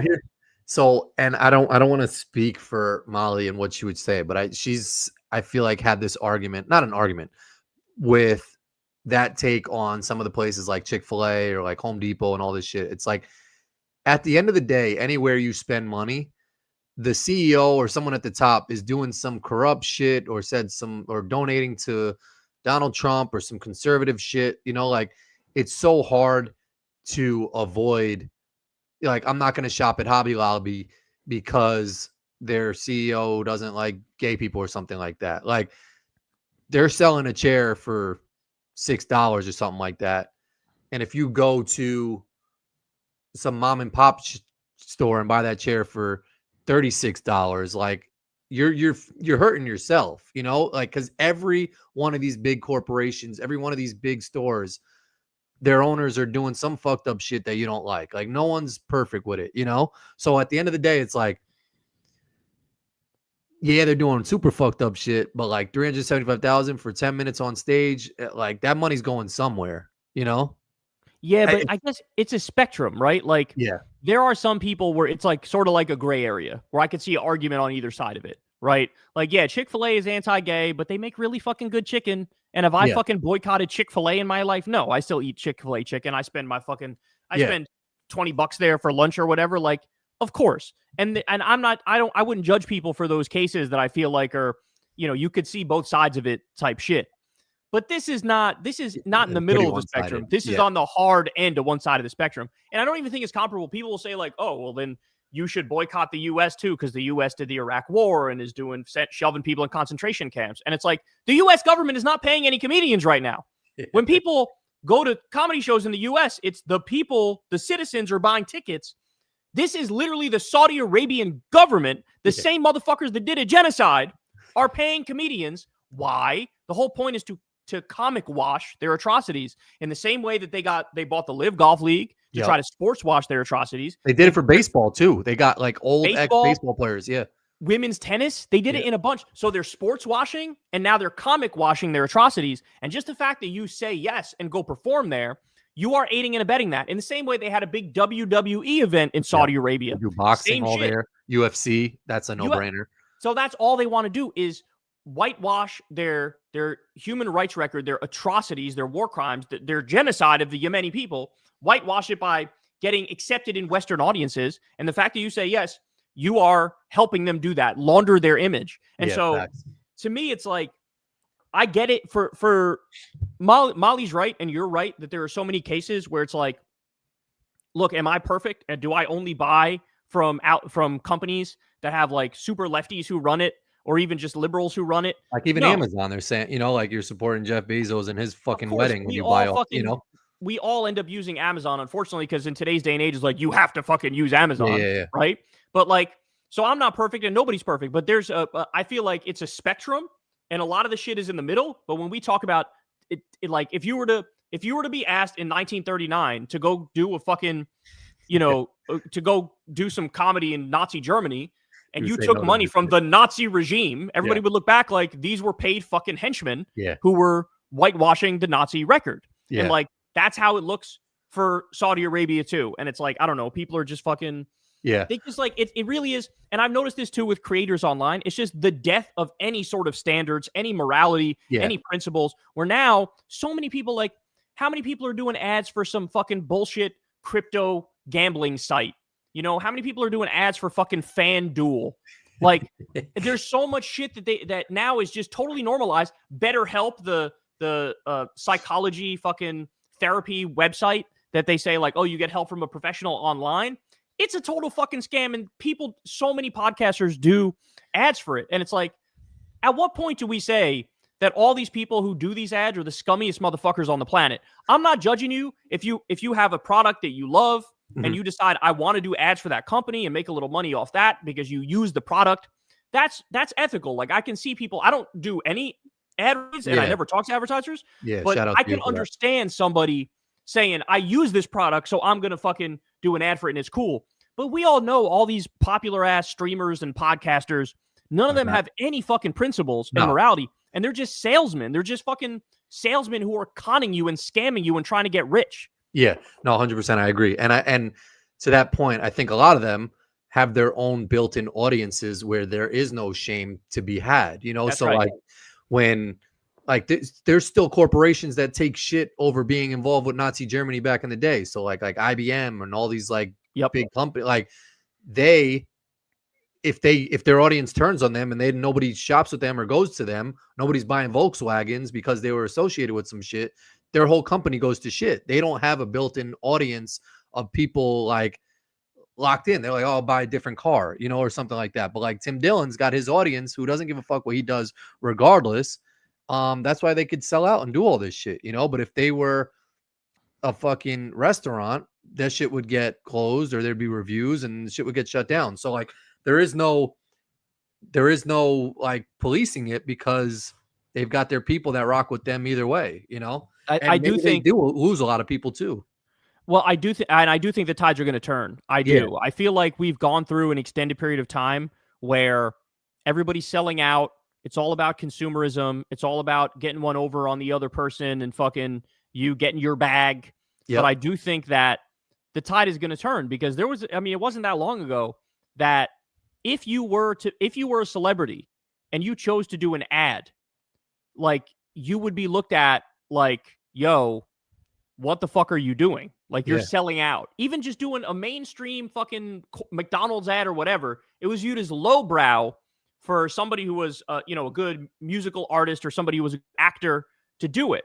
Now it's par for the fucking course. Now you have like Matthew McConaughey doing some crypto bullshit ad, you know? Yep. And it's like, I unsub from Tim Dillon. That person says, why does it feel like everything is a scam? Because everything is a scam. That's kind of what I'm saying. But I really think the culture is going to make a comeback where it is going to look like anybody who sold out, your opinion is now, we don't care about your opinion anymore. And they're not going to be the popular people. The ones who, like that whole mindset of like, nothing matters, bro, and get your bag, bro, that's going to die.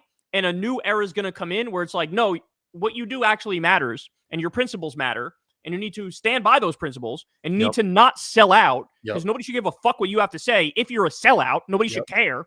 And that's going to make a comeback. And the reason I feel like it is because of what we were talking about earlier with your brother. The fact that elephant graveyard video blew the fuck up about the Rogan sphere. Yep. You know, the fact that Mark Maron and his tour, his shit is blowing up Rogan and getting Rogan on the defense now, where Rogan's out there saying like, we're not anti-woke. We're not anti-woke.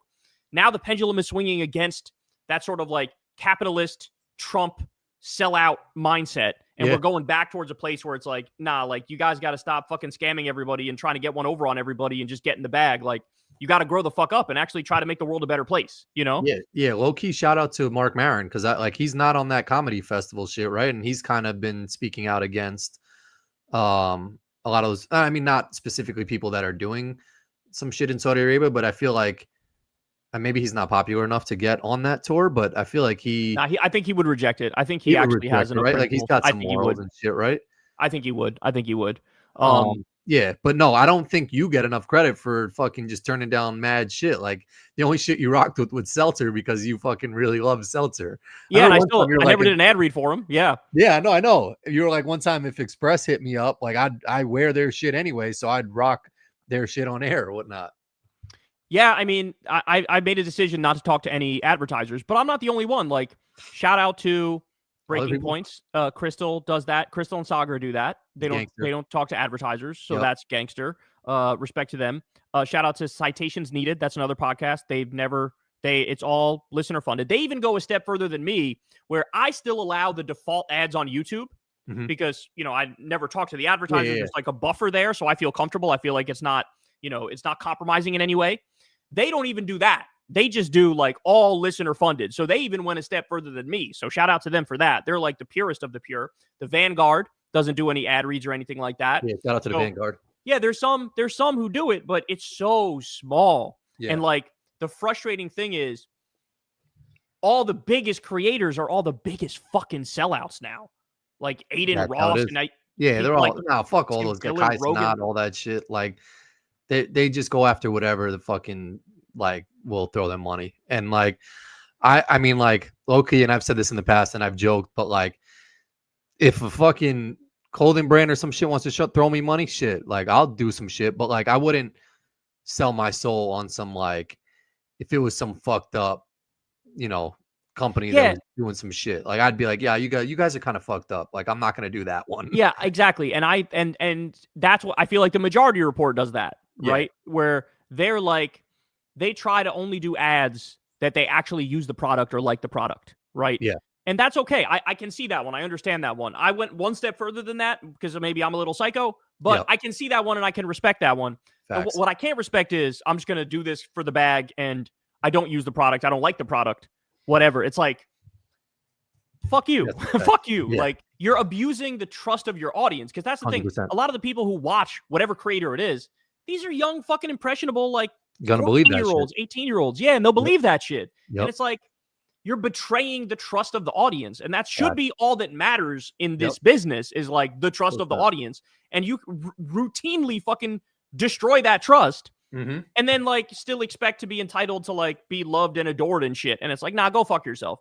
And Tim Dillon, anybody who says because he was honest about the fact that he's selling out, that makes it okay. It's like, no, it fucking doesn't. No, it doesn't. Yeah. Like, fuck out of here. It shows me that it's actually wrong, but you're okay doing it because you actually believe in nothing and you're a fucking nihilist. Yeah. And the mindset is like, and Crystal said that she watched the whole thing. I haven't watched the whole thing yet. But his thing is like, yeah, the world's ending and everything sucks, so I might as well get mine on the way down. And it's like, or you can become part of the solution and not be part of the problem, and you can try to fucking actually right the wrong and fix the direction of the ship and make everything better. But I know, as a fucking like nihilistic comedian edgelord, bro, it's like, I'd never do that. That's crazy, It was so weird. And we saw him in person. He was like wearing that polo sports shirt, and I tried to make a joke, and he was like weird, and I was like, fuck out of here. And he had like his assistant that I think yeah, whatever. Let's get to some of these super chats because I know we've been running. My internet's running well, so I don't want to jinx it. But let's do some of these super chats people have been sending in. I had more shit on my list. We could get to it next week. Shout out Funk Flex, man. His last day today. Oh, man, that's crazy. He's been on air since like the 90s, right? 88. I don't know if he's actually leaving Hot 97 or if he's moving to a new time slot because the way they worded it was kind of weird. But let's do some of these shits because there's a good amount. Shout out to everyone who sent the super chat. Corin, the IT guy in the house. Just turn it over, turn it off, man. Like that's just day one shit. Low-key, I did. And it's been running good, except for that one time where you guys thought I couldn't unmute my shit. But like that actually was really funny though, that it just randomly happened like that. Yeah, these surgeries are wild today with phase change materials and other stuff. If you have ever watched Veritasium, he had a video on this recently. Yeah, I hope that by the time I need some major ass surgery, every surgery is that simple. Yeah. Because I said it before, bro. I would my eye surgery that I got done was easier than getting a cavity filled, bro. Yeah, that's wild. And that's like, that's not fucking around. Although I did see a video on Instagram, and this wasn't a surgery, but these guys were building staircases for someone's house, and they built that shit the wrong way. Like the staircase was all built and it was facing the wrong direction. And there was a big asshole like in the fucking like middle of the house. So like, I don't want to be the first person that they try the like fucking surgery out on, but like, oh, nobody does. Nobody does. Like, and it's scary that there are some people that's like the first person, like someone had to be the first person to get that stent put in their heart. And like, that shit is fucking scary to me. Shout out Raw Racer. Thank you, brother. I live in California. Gavin Newsom's veto of decriminalizing psychedelics to me is unforgivable policy-wise. He's chicken shit. Much prefer walls. I totally agree with that. The thing Newsom is doing good is that he's leading the way on showing that you need to aggressively fight MAGA. You can't, like, you have to fight. You can't do this bullshit when they go low, we go high. You can't do this appeal to bipartisanship. They don't give a fuck. You need to destroy them. So that's what he's doing right. But what he's doing wrong is his record is not great. His record is mixed. I'll say that. So just to give everybody like a breakdown of Newsom's policies, he did this thing where he banned book bans because all the red states are like banning books. So he was like, how about if we ban book bans? That was awesome. He did that debate with Ron DeSantis and schooled him. That was awesome. He signed a bill for California to make their own insulin, which is great. That means cheaper insulin for the people of California. He stopped maternity wards from closing. He gave doxing victims the right to sue. He banned medical debt from credit reports. He did sectoral bargaining for all fast food workers, which is great. But so that's the good stuff. The bad stuff is he vetoed a bill to do universal health care. He vetoed a bill to get private equity out of healthcare and crack down on pharmacy benefit managers, which are just the middlemen who raise the prices on your drugs.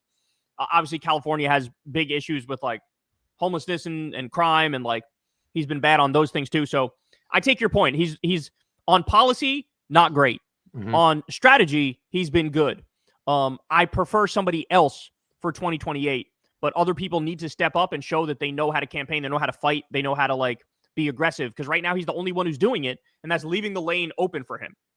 And anyone who else, like, I feel like tries to do that shit now, I feel like it's such a long road of like getting people to know who the fuck you are, that like you need one round of like losing before your name gets out there. Like the only other person could be like an AOC or someone who's like not as likable, like a Buttigieg or something. Like there's people that like everyone knows. There can't, I feel like there's no dark horse that's like unknown right now that can just take the world by storm. You never know though, because like Obama was kind of that in 2008, where for real?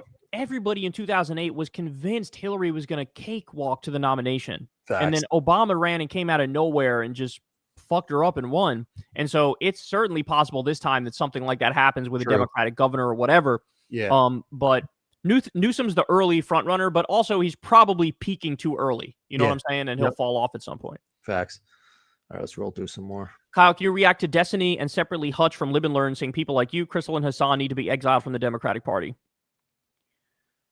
They're just wrong, right? That's like OD. Like, what do you? Yeah, of course. I mean, to be fair, I don't know if they actually said that. If they did say that, that's like despicable. But I'll give them the benefit of the doubt in the sense that I haven't seen them say that, and I'm just going by a commenter who says they said that, right? But yeah, I don't know, man. I feel like I've tried to make a point in this moment of going after the right as much as possible, because I do see a liberal and left-wing alliance that's sort of burgeoning, where everybody realizes that we face two problems that we're up against. Number one, the fascists, Trump and MAGA. Number two, the billionaires. And as long as you are generally on that track, you're my ally, right? You're my ally. Now, having said that, if you spend a lot of your time punching to your left, it's like you're sort of the useful idiot of the right. Like you're doing their dirty work. You know what I'm saying? You're doing divide and conquer.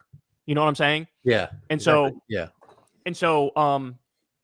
Yeah, just don't do that. Try to avoid that. You know what I'm saying? Like that's bad. If you actually want to defeat the right, and if you actually care about fixing the problems we have, don't do that. Like start attacking the right primarily, right? I'm not saying you can never disagree with anybody to your left. That's fine. Like every now and then disagreement is fine, but everything needs to stay, in context and perspective. And if you are exiling people like Hassan, me, and Crystal, I mean, I don't know what to tell you. I think if anything, should be fucking praising you guys. And there's a better argument to exile the centrist than there is to exile the left. Yeah. You know what I'm saying? Because like, go after the Pacmans. We've tried the centrist thing 1,000 times over, and right now it's sort of clearly shown it to be the weakest of all the ways to fight back. Yeah. And so maybe, you give left-wing stuff a chance. And then the other thing is, I don't know, I just find it hard to take criticism seriously from people who have been MIA on Gaza. Like, if you're not talking about one of the worst human rights atrocities in modern history, Ooh, Destiny and this Hutch don't talk about that shit. Well, Destiny is flat out in favor of a lot of the stuff that's happened. And Hutch is just, I guess, largely, he just doesn't talk about it much, I guess. And I don't know. So any criticism from those sorts of people, I find it like comical. I can't really take it serious because it's like, where are you on one of the biggest issues where, by the way, I've seen polls, it's like anywhere from 8% to 13% of the Democratic base is still supporting Israel with what they're doing. It's like over 77% of the Democratic base says what's happening is a genocide. Yeah. So how are you going to exile us from the Democratic Party when we are the ones who are representing and believe in what the Democratic base is saying they believe in? It just doesn't really add up. So yeah, I don't know if my dad's still listening. Even my dad would like defend Israel to the grave. He even like recently is like, yo, Israel's kind of wilding. They're a little crazy. Like, no, and that's for him to say that shit is wild. Like, cause he like every time he's like, yo, they're ODing. Now Israel's right, but like now he's like, they're a little crazy. And what you see is American Jews are leading the charge to try to get Israel to fucking stop this shit. Yeah. That's what you're seeing. American Jews are leading the way. Yeah. I mean, Zoran Mamdani won with Jewish voters in New York, and he was running saying Israel's doing a genocide and they should stop that shit. Facts. So, like, that's the reality of the situation. Everybody knows it, and people who are shoving their head in the sand over it, it's like, why? Yeah. Yeah, like, what are you doing? What are you doing? Yeah. Appreciate you, Edward. Thanks for bringing back the show every week, guys. Kyle, are you planning on covering the story that leaked last week about the Chorus organization paying pro-Democrat content creators? We actually have this Chorus thing. You're getting an exclusive right now, Corin. The reason why I haven't talked about it yet is because we are having the author of the article, Taylor Lorenz, on Crystal, Kyle, and Friends this week. So to answer your question, yes, I will be talking about the Chorus thing. Ooh. I will be interviewing with Crystal, Taylor Lorenz, who wrote the article on Chorus. And Corin, just to brush you up on the Chorus thing. Yeah. Basically, there's this group which was co-founded by Brian Tyler Cohen and one other person. And it is basically like a dark money group that pays Democratic influencers to, get them to repeat certain talking points. It's sort of an attempt to mirror what the right does. The right has all these political influencers and they do their talking points and they get paid by right-wing think tanks and whatever. It's like the Democratic equivalent of that. And there was a big story on it this week. Did it get leaked? Like, how did they find out who's either getting money from them or who they're targeting for this shit? So Taylor Lorenz, who writes for Wired magazine, she somehow got the information about Chorus and the fact that it's a dark money group, and some of the people who are getting paid we know of. And she says there are certain terms and conditions in the contract which are kind of restrictive, you might say, where it's like, you're not allowed to like attack any other creators that are in the group. So like you can't disagree. Like, so Brian Tyler Cohen can't disagree with David Pakman publicly is like part of it. I'm just using them too as an example, but it could be any of the lower level creators also. You have to run, if you get a politician, if you're interviewing a politician, you have to like run it by Chorus first. Like you need to give that like, so it's like sort of like they kind of get to control too much. You know what I'm saying? And it's also dark money, which is, I'm against dark money by definition. I mean, if you're not disclosing it, it's like, why are you hiding this? Like, what's the reason why you're hiding this? So yes, we will be talking about it. I'll have Taylor Lorenz on, but I'll also try my best to represent the perspective of the people who did Chorus as good as I can, because, I've been on Brian Tyler Cohen's show. Seems like a perfectly nice dude. And I think you're going to try and defend them for that. It's like, well, I'm going to try to ask the questions that they would want asked of Taylor, because they clearly disagree with Taylor and they think what they're doing is totally fine. True. And so, I want to represent them fairly and give Taylor the questions that, are might be difficult, because it's like, hey, this is what they say. What do you say in response to them? Because from their perspective, what they would say is like, hey man, the right has this massively built out infrastructure where you have all these fucking paid hacks who are spewing MAGA talking points and they make a living off of it. And like, we try to mirror that. And now we're the problem. Like, do you want us to still not have any infrastructure doing any of this shit on our side? So you want us to get draxed again by these right-wing ghouls? That would be their point. But of course, Taylor's response to that, I'm sure, is like, you can create a left-wing infrastructure without making it like total hacks to the Democratic Party and to this version of the DNC, which is kind of comically bad, Yeah. So yes, we will be talking about it more in detail. We'll have Taylor Lorenz on Crystal Kylan Friends. That's a good one. Yeah, I mean, I feel like if they really felt how they felt for certain things, they would just say it organically and naturally, and not have these speaking points that like everyone's just regurgitating.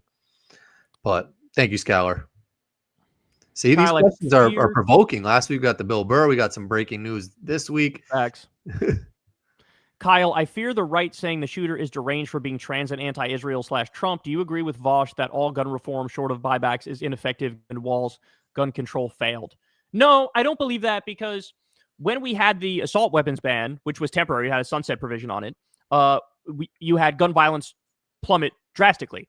So I would agree, though, that a gun buyback, in other words, like sort of like banning all guns, that would lead to the biggest drop in gun violence and the biggest drop in crime, for sure. I think it's empirically the case that the fewer guns you have, the more peace you have. For sure, I think that's true. But, if you, in this country, with the Second Amendment and with the culture of guns, if you want to try to balance people's freedom and liberty to own a gun with safety, then I think you can ultimately balance that in a way where you save a lot more lives, but you still give law-abiding citizens the ability to own a weapon, right? So you could do a high-capacity magazine ban. You could do universal background checks. You could do universal red flag laws. You could do a licensing system where you have to go through a test in order to get a gun. Just basically put up hurdles and roadblocks and only allow certain guns. And I think that alone, even just bringing back the old assault weapons ban, that alone would drastically reduce the number of gun deaths. We have 38,000 gun deaths every year. Wow. You're telling me we can't get that bitch down to like 4,000? Of course we can.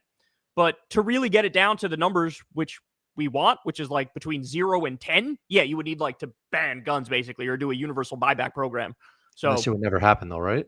And that's the thing, is I don't think that would ever happen, simply because we do have the Second Amendment in this country, which has been interpreted, I think, wrongly as an individual right to own a weapon, but that is how it's interpreted.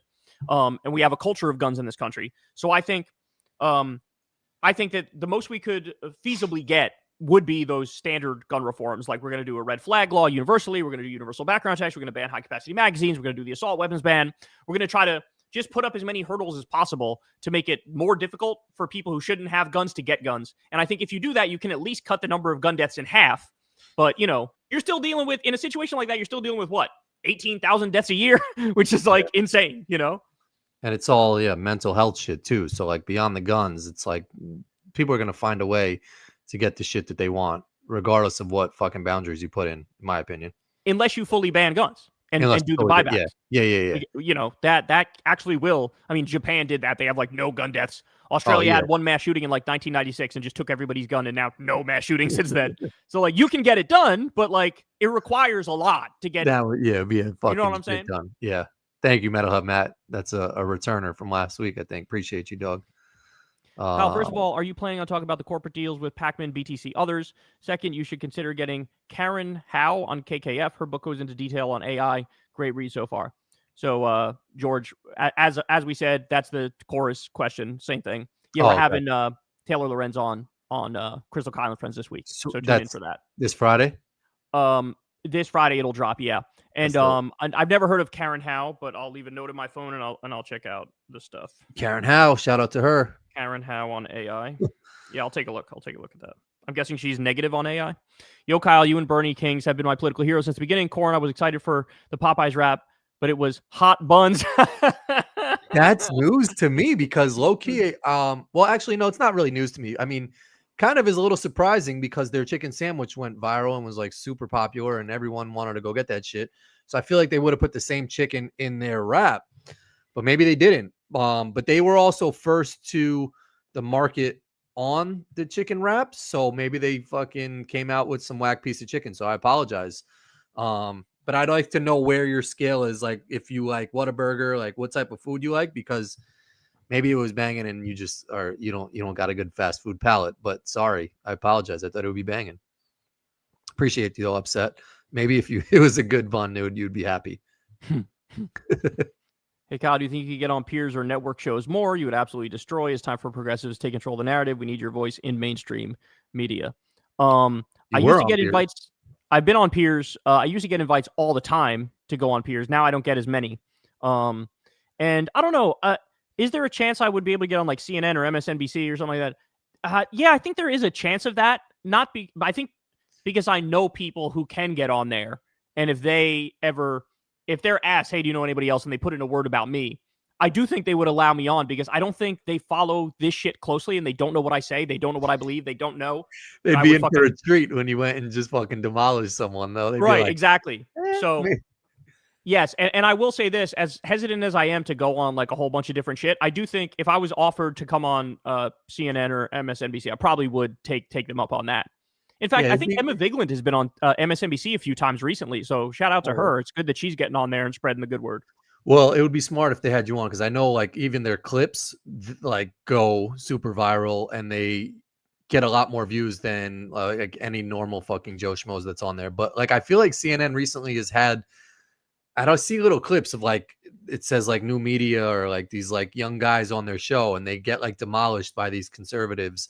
But like if they had someone like you on that can fucking actually back their shit up, it'd make for good content. And like knowing all these fucking networks want to put their shit on, YouTube, they'd have someone with a popular YouTube channel on their show. So like it only makes sense. I'll tell you who's been killing it on CNN. Jennifer Welch of the I've Had It podcast. She has been on some of these CNN panels and she just absolutely nails it. Everybody go subscribe to the I've Had It podcast because they're incredible. Shout out to her. Thank you, Matt. Protesting was great today. Big fan of your channel, Kyle. Proud patron, LOL. Thank you, Minerva. I appreciate that. And thank you for the $5 donation. Yeah, appreciate you, Minerva. Protesting Labor Day or like what? I'd be curious what your protest was. Mad protesting Labor Day. Let us go back to work. Let us go back to work. I'm guessing that's not what the protest was.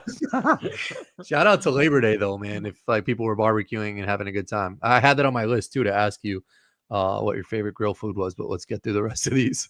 Would Congressman Kyle work with Roe, MTG, and Massey, where you and Roe push all Dems and MTG and Massey, force MAGA to pass defunding weapons to Israel, and both shame all who refutes you and MTG and Massey? Yeah, if I was a congressman, would I be pushing to not send more weapons to Israel? Of course. There's no question there. I guess the implication of the question is like, would it prevent you from doing it if Marjorie Taylor Greene and Thomas Massey were involved? No, of course not. No, I don't care. I want everybody to sign on to it. It should be every member of Congress. Should be 435 going, yeah, let's do this. And I try my best to get it through, of course. Appreciate you, Mo. Hit. Thanks, Kyle, for getting me off the right-wing path years ago by clowning on Razor Fist. 2 more debates. They work. Also, Razor Fist now says Abe Lincoln is a dictator. Also, is J.D. Palantir worse?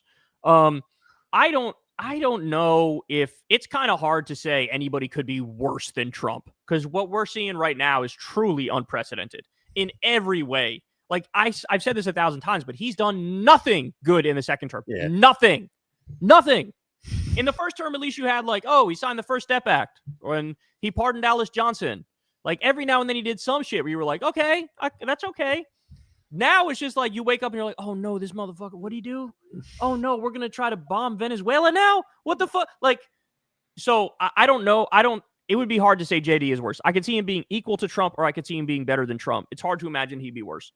Even though he's Peter Thiel's puppet, it's like Trump is also Peter Thiel's puppet. He's letting Palantir fucking create a mass blackmail database on every American. Who's JD Palantir?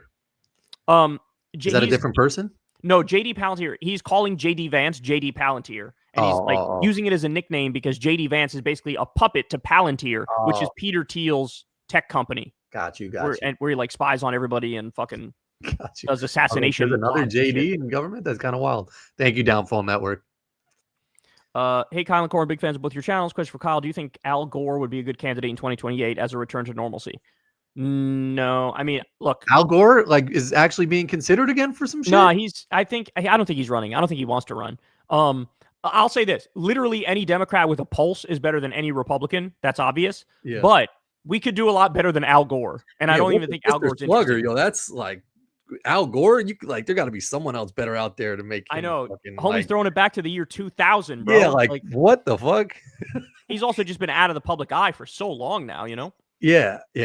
That's even one that I'm like, yo, Al, there got to be someone better than Al Gore. But Al Gore, shout out to Al Gore, man. He's still going strong. He wasn't caught up in any Epstein file shit. Appreciate you, Mr. Slugger. It's funny that the bar's so low that's now high praised, you know? Like he wasn't on Epstein's island, bro. Kyle, I'm in my senior year in college and I'm doing my capstone this semester. My topic is on social democracy in the USA. What did you do your final project on in college? Money in politics is what I did it on. Yeah, I argued for clean elections, public financing of elections. Shout out Marcus. Thank you, bro. Yeah, appreciate you guys. Been watching Kyle and Corin for about a decade now, all the way through high school and college and a few years on top. Much love. Glad I was able to catch you guys live tonight, Alan. Shout out, Alan. Appreciate that. Thank you for the 20 DZACs, man. That's very, very nice of you. Yeah, it's kind of cool to watch us all throughout high school, college, and then now a few years on top. I love that. That is wild. That's like from generational shit. Like I look back at some of the videos of how we looked and just like if someone made like one of those videos of like where we're at now, it's wild. Like we've been, I was telling someone, man, that like just way back in the basement at your mom's crib in White Plains, like just fucking getting a 40 ounce. I used to buy the Corona shit and we used to just pull up and just chat, bro. Like, and I would watch you do your shit. Didn't you get me like a Four Loko too? Yeah, you would be drinking the Four Locos and I got the 40 ounce Coronas. Bro. Like, I can't How fucking insane were we? That was just like the shit, man. That was the shit. Shout out, bro. Corin, I think for bringing back. There was memories. A period where I would pop a Percocet and then drink a Four Loko, and we would do the show, and I would be fucking high as balls by the end of it. And you were drinking like the OG ones. I think they like had a point where like they changed the ingredients on the shit. Like you were, they banned that shit, bro. Yeah, they said this is gonna kill people, and I was drinking them and doing the show. So those shits were kind of banging though. Like those shits kind of tasted like good. OD banging. Alan, appreciate you, dog. By the way, what was I going to say? Oh, the fact that we had some hiatuses for the show really gave the show like a mystique. Yeah, you know, we took like a year or two off every now and then. People would be like, "Damn, I want Kyle and Corin back," and we'd be like, "Guess what, bitch? We're back." And they'd be like, "Oh, yeah." Hi, Kyle. Been watching since 2016. Will you ever bring back Kyle out of context? Not sure if you're still in touch with the guy who originally did it, Leon. Leon is his name, but if you need a guy, I have a few vids ready. Thank you, JT Vlog. Man. I appreciate it. But to answer your question, the answer is yes. We're bringing it back. Oh, nice. Another breaking news, bro. That is more breaking news. But it is not being done by the original person who made it. Shout out to Leon if you're out there. I still love you, brother. I assume he just moved on to greener pastures and he's doing his life shit now and he doesn't have time to. Those things are fucking labor intensive, dog. Yeah. Those things are labor intensive, dog. And he insisted on doing it for free. And I was like, no, I want to pay you. And it was a whole thing. But anyway, now it's going to be, we're going to do more, but I let my editor know anytime I say anything stupid or ridiculous or funny, clip that bitch out and save it. And then after a while, we'll slap it all together and do like a Kyle out of context. And he was like, that's going to be dope. Cause like you can probably find way more shit. Like shout out to Leon. Cause he found shit that was like great. But like he probably like just selected a few videos where you said some wild shit. The fact that like it's getting flagged each time now is just going to make them that much even better. I think, honestly, though, I think Leon did the exact same methodology that we're doing now. He literally would, anytime I said anything that was over the top or crazy or funny or stupid, he would just take it. And my one piece of advice was make it tighter, make it tighter, make it tighter. Anytime some shit goes on for even like 4 seconds, it's like, make it tighter, make it tighter. YouTube short mindset, bro. And then it goes, when you watch it, it's like boom, boom, boom, boom, boom, boom, boom, boom, boom. And it's just banger, like funny, banger, stupid, banger, funny, crazy, stupid. And it honestly, it's like some of the best shit that comes out of my channel. Like it's just so dumb that you can't help but respect it, you know? Facts. Yeah, shout out Leon. I actually hit up Adrew. I just sent him a text, I don't know, like a couple weeks ago. I was just like, what's good, dude? Like, I was like, should we change up the intro? And he was like, yo, if Corin wants it, like, we'll get it. And then I was like, yeah, but Molly likes the intro. He's like, I kind of fuck with the intro too. And I was like, yeah, I like it. So then we left it at that. Yeah, no, I like it. It's some retro shit. I respect it. Appreciate you, Kyle, regarding last week's shooting, which, like Charles Whitman, may be due to a brain defect, do you believe in free will? I am with Sam Harris on this. I don't know. That's a great question. I don't know. I've gone back and forth on it. Sometimes I feel like we have free will. Sometimes I feel like it's a very deterministic world. Sometimes I feel like it's a bit of both, if that's possible. I don't have a good answer to you. I do know that whatever the hard wiring is does affect you in ways that you don't even realize. You know, like the people who they have CTE and then they end up being violent or they end up killing themselves. It's like they're not doing that because they're choosing to do that. They're doing that because their brain is literally physically fucked up. Facts. Yeah. So it's a tough answer. It's honestly one of those questions. I don't like thinking about it. Same way I don't like thinking about death. I don't like thinking about, am I really the decision maker in my own head? You know, it's kind of like a dark road to go down. Yeah. You know? Damn, now you just made me think about that shit. And it's like scary shit. Appreciate you, MetaHub Matt, back in the building. Kyle, Pete Hegseth, I ain't washing my hands, dog. Yeah, the difference is he doesn't believe in germ theory, so he's a fucking idiot. Okay, I believe in germ theory. I just Does think he if not I wash touch his my hands? dick, I don't need to wash my hands immediately. Ugh. Bro, my dick is clean, dog. This is what I'm trying to say. My penis is clean. I agree, got and all- it's the same thing with feet that are in socks all day. Those shits haven't been exposed to anything, so they're super clean. Some people got some funky ass feet, but I Some don't. people got funky feet, but your shit's being protected by boxers and jeans, so it's like there's 2 layers of shit before anything touches your meat. Bro, if I feel like, I gotta take a shower, I got a little funk on me right now, I'll do it. But if I go and take a piss, like my shit is clean, it's fine. Like there's no problem with it. It's no different than like touching my elbow or something. Like if I touch my elbow, am I gonna go run to wash my hands? No, it's fucking fine.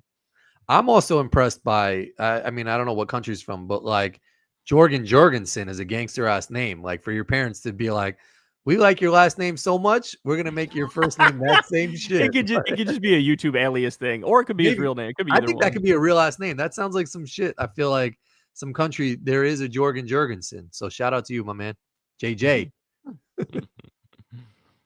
This live is so unique. You two are obviously old and true friends that respect each other while you talk and share each other's knowledge. It's a really cool thing. Thank you. Well, thank you, Katie Mully. Appreciate that, man. Appreciate the 10D Zach too.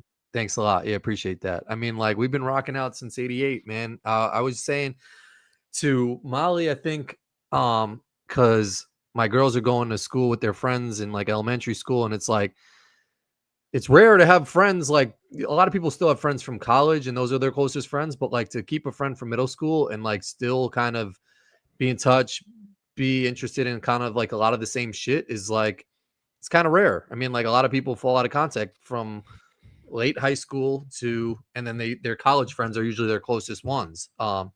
So yeah, I mean, Kyle's always been a real one, and he hasn't fucking wavered off that shit. But that's how we are, right? It's like you have there's friends, and then there's the acquaintances, and acquaintances you'll kind of fall out with, right? But friends they're gonna be there. You know what I'm saying? And so 100%. Yeah, I have the same friends. You know, we go back to fucking like middle school, and I have the same friends that go back to elementary school, middle school. Like those are going to be the ones I'm closest with. That's just how it is. You know, like because you know me, been through thick and thin. We know each other. Like that's different than somebody who only knows you as, you know, whatever. Somebody from when you're 28 years old and older. It's like you weren't even there all. You know what I'm saying? You weren't there all along. It's like you can only know me so well. You know what I'm saying? Facts. Appreciate you, Katie Mully. What are your top 3 favorite cities for food in the U.S.? Happy Labor Day from Chicago. Much love, guys. That's a tough question, dog. That's a tough question because I'm not really a foodie. But if you put me on the spot and tell me I have to answer that, I definitely got to put Austin, Texas near the top there just because of the barbecue. Like the first time I had Texas barbecue, it really did blow my mind. I was like, oh, this is different. Like this is special, bro. Yep. So you got to go that. You got to throw New York in there because I feel like New York's Italian food is just off the chain. There's so many different varieties of shit too. You can go to Chinatown, Little Italy, like fucking pizza. Like there's so much shit in New York that it's got to be on your list. And you'll find a random there's this place near me in New York that we ordered. They have a chicken penne vodka pizza, and that shit it was just like 10 out of 10. And it's just a random spot by me. And it's like, this is what you get in New York is like, you'll have somebody who all they do is specialize in this shit and it will blow your fucking mind. You know what I'm saying? Yep. So New York, Austin, and then I'm not sure. I'm not as well traveled as you. So what do you think? I mean, those are 2 good top 2 right there. And then, I mean, he's from Chicago. I lived in Chicago. Chicago got to be up there too, man. They have like their own specialty. If you have your own specialty food that's like well known that people travel in and have to go get that shit. Chicago's got that with their deep dish pizza and also their Chicago hot dogs. That puts you in the category. Like there's not a lot of other places like that. Like I think off the top of my head, like Cincinnati's got chili, but they put like cinnamon on that bitch and it shit must be nasty as fuck. Like I think New Orleans is known for like their seafood or something like that. But like it's not like California is really known for anything. I think like Portland and Seattle are known for like their fish because of like their being on the water, but like Austin's up there because I fuck with barbecue heavy. You know, New York, another one just because of the variety, and then Chicago is banging, man. There's a lot of good spots in Chicago too. I wonder if you're from downtown Chicago or if you're from the suburbs. We live by like Gurnee, but Giordano's, fucking Illuminati's, all those pizza spots are banging. Portillo's. Remind me next week to ask Crystal what are the best meals we've ever had, because we've had some banging ass meals in places you wouldn't necessarily expect. I remember one in particular was, oh, hold up. Yeah. Wait, it's coming to me. Okay. There's a spot in Charleston. Oh, we Charleston's got good shit too. Charleston had this amazing Italian restaurant, which was like 10 out of 10 Italian food. Then there was also, when we went on our road trip for our honeymoon, we went to Floribama, like the border of Florida and Alabama. Yeah. And we stayed at this nice hotel down there. And we ate there was this restaurant inside the hotel. And it was honestly probably the best meal I have ever had. It's some steak shit, but it was a nice hotel. So it was like a legit restaurant in the hotel. But a nice hotel in Floribama is probably like Bob's, like nah, bro, Hilton or something, like a Holiday Inn Express or some shit. Hillbilly ass shit with like roaches in the corner. It was some legit shit. Oh, and I remember it was, I had a steak, and it was like the best, most flavorful steak I've ever had. And that was fucking Floribama, dog. Yeah, that is wild. Floribama. So there's good food everywhere. There's good food a lot of places, you know? Low-key, Jersey's got some banging food. Like, Jersey's got delis that are banging. They've got steakhouses that are fucking banging. Like, you could get some banging food in New Jersey, too. But, yeah, every city's got their spots that are fucking banging. But shout out to you, Sam. Appreciate you, dog. Wait, I know a Sam S. Maybe, I don't know if that's Sam S. But I doubt it. I'm 100% with Kyle about hand washing, but Corin took that next level, LOL. Even a turbo poop in public bathrooms, like, who had dysentery before me and touched this stall handle. But you could go and not touch anything, man. Like, you'd put all the paper towel, like the toilet paper, around the shit. Then you can even double up, and sometimes they have that shit that goes on the toilet, which is like that plasticky joint. Then if you like kind of just go OD, because you have unlimited toilet paper in the bathroom, you could go and not even touch your thing. Like, I mean, like, it's a stretch. But you can make a case, I feel like, if you're a lawyer, that like your hand hasn't even touched anything. If you put like mad fucking layers of toilet paper before you wipe your ass. You know what would be horrifying? If they had some like infrared ass shit where you could see what happens in the room when you take a shit, what's coming out of your ass and like how it gets in the air. That would that wouldn't be nice to see. That would make me want to wear like a hermetic suit when I take a shit. You know what I'm saying? It's just the fact that you smell it, like. That means like little particles are getting in your nose and like they're floating everywhere. So any sort of shit is like, it's not good. Like you gotta, in reality, if I'm keeping it real, I have the polar opposite opinion on the pissing versus the shitting. Like pissing, you never got to wash your hands. You're good with me, dog. Whatever type of shit. Anybody takes a shit, like honestly, we should all probably hop in the shower right after that shit. You know what I'm saying? Like we should all, we don't go far enough after we take a shit. Like we got to burn ourselves and fucking pour acid on us and like all sorts of stuff, you know? That's valid. Yeah. Appreciate you, Raw Racer. Guys, wash your hands. You don't want whatever Trump has on his hands to catch up to you. That's facts. Whatever was on his hand is wild. Bro, his shit, I'm telling you, he's probably got the most clogged arteries in the world. This motherfucker eats worse than us. And something's going on. And yeah, he's struggling. I always said he's 79 and he's genuinely fat, like he's obese. Yeah. And I always looked at him like, how do you not already have massive health problems? Because you just don't see guys who are his weight at his age. They're not okay. And just the color of his skin in some of these photos I've seen doesn't look like a color that like your blood is flowing properly to like give you even a good color in like when my skin tone gets like that, like something's fucked up. There's like I'm sick, I'm fighting like a flu or some shit.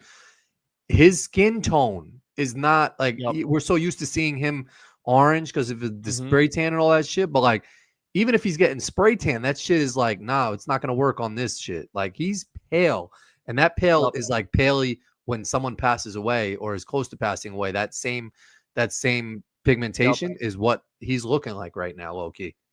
And people are saying it would be poetic justice if he died before Biden. Yeah, that would be kind of crazy. It would be poetic justice, wouldn't it? That was there a new clip of Biden at an ice cream shop, or was that the old shit where he was? Yeah, like, I think there was one. I don't know if he was at ice cream shop, but he was like shaking hands with some like new person, some rando. Yeah, he's on watch too, man. But he's got like stage 4 cancer. That's like you don't have long in that scenario, you know. Yeah. Thinking they're racing. Him and Trump are racing to the grave. No, facts. Corin, you should have someone clip the best moments in the pod and post them as YouTube shorts or on TikTok. Could be a good way to get more viewers. Bro, that rant last week, what did you say? You said something that was so perfect. It was the Trump hat. Trump was right about everything. Yeah, and you were like, that makes me think this motherfucker's wrong about everything. Like that clip I kept thinking about that clip afterwards, and I was like, he needs to post that on YouTube, and he's post that on YouTube Shorts, he needs to post that on TikTok, because that shit right there would blow the fuck We'll up, go dog. crazy, yeah. I was laughing. I was laughing hard when you were going on that rant. Like that shit. I even brought it up on my show. Oh, you that did? like because it was like related to something else. But Facts. you know, the fact that it says Trump was right about everything makes me you think Trump's fucking wrong about everything. Facts. Yeah. Jorge, or do that shit for me, bro. I need someone. Appreciate you though, man. Thank you. Kyle, would you have Dave Smith on KKF again? His coverage on Middle East is great, but he is very right wing on immigration. Be great, but yeah, no, definitely. Shout out Jordan. Yep. Jordan, we'll go through some of these a little fast. Hey, Kyle, if you were president, how would you address the issue of capital flight, stashed money elsewhere resulting from progressive economic reform? I think the problem is really overstated, Metalhead Matt. I feel like it's the go-to like boogeyman concern. The fact of the matter is, like, some of the markets here in the U.S. are so people are never going to want to fucking abandon them, right? Like, and this happened a lot during the pandemic too. People would leave New York and go to like Miami, but a lot of them moved fucking back to New York because they were like, New York is New York. Like, I'm in fucking Miami and I don't like it as much.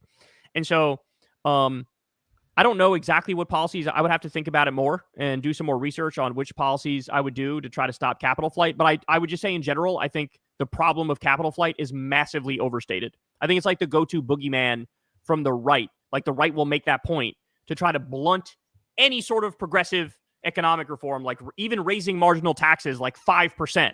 They would scream, oh, you're going to have an exodus of rich people. And it's like, you won't. Right? Like at a certain point, maybe you will, but at this point, you won't. I'm sorry. It just won't happen. Yeah. Are people actually going to do it? It's the same people that are like, I'm leaving the US and moving to Canada. It's like, no one actually does that shit unless you're like Rosie O'Donnell. Yeah. Shout out to her, though. That's real. Shout out to Rosie O'Donnell. She's a real one. Do you foresee getting Anna Kasparian on KKF for a Jank-style debate? In a recent Habibi interview, she said R's and D's are the same on most important issues. Well, I totally disagree with her on the... I'm done with all the false equivalence bullshit. I think it's crazy. I think in today's day and age, you have to be willing to say in unequivocal terms that even the worst Democrat is better than the best Republican. It's just true, right? No, we don't have any plans to invite her on KKF.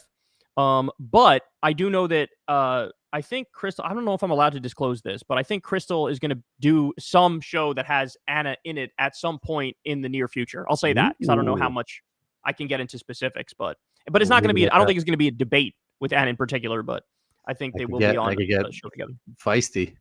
No, I don't think it's going to be a debate. I really don't think it's going to be a debate with them too. Appreciate you, Diego.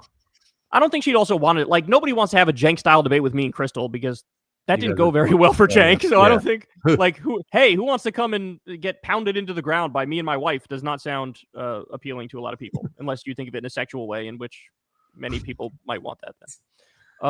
Love you guys. When did you each realize you found the one and had to marry Crystal and Molly? Also, if TMI, no worries, but do you toot around each other? It took my husband 5 years to toot around me. We don't. I'm curious your answer to that, but me and Crystal do not rip ass around each other.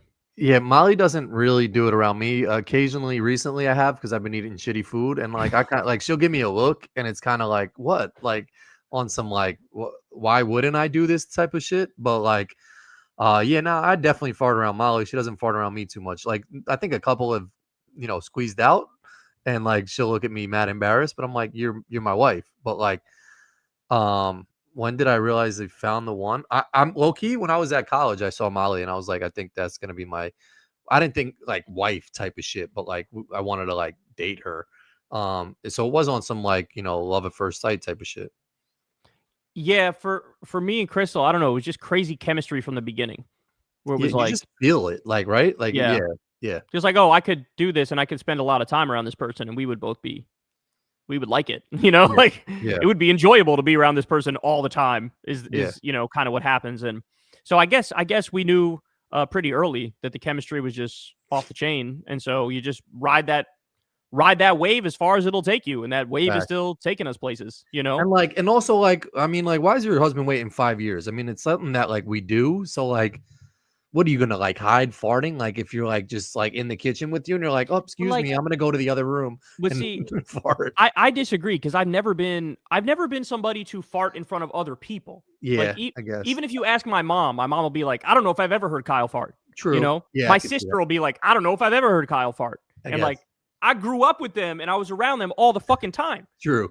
So like, I've always sort of been if I have to do it, Yeah, that's like how I am. Like if I fart, it's not like I'm like, oh, I'm gonna do this right now. Like it's because like I have to. It's like, but I'm not like going out of my way to do that shit. So shout out to your husband. If he was holding that shit for 5 years, just like, yo, just do that shit if you have to, but don't go out of your way to do that shit. I don't know if I agree, dog. Like I want my wife to want to have sex with me. Yeah, you know but what I'm saying? because Like I want her to want. is like hopefully not going to be a reason for her to be like, oh, he farted 2 weeks ago. Not 2 weeks ago, but if I did it 5 minutes ago. Oh yeah, true. No, yeah, you know what I'm saying? I don't know what Molly's thinking. Maybe she was like, yo, he farted before, like this kind of weary. Well, I never thought in the other person's shoes like you do. That's why you're next level thinker, bro. You want to, you just like, I want to put my best foot forward. I That's want my facts. wife to want to have sex with me, right? Facts. And so it's like, I'm not going to be a disgusting fucking pig.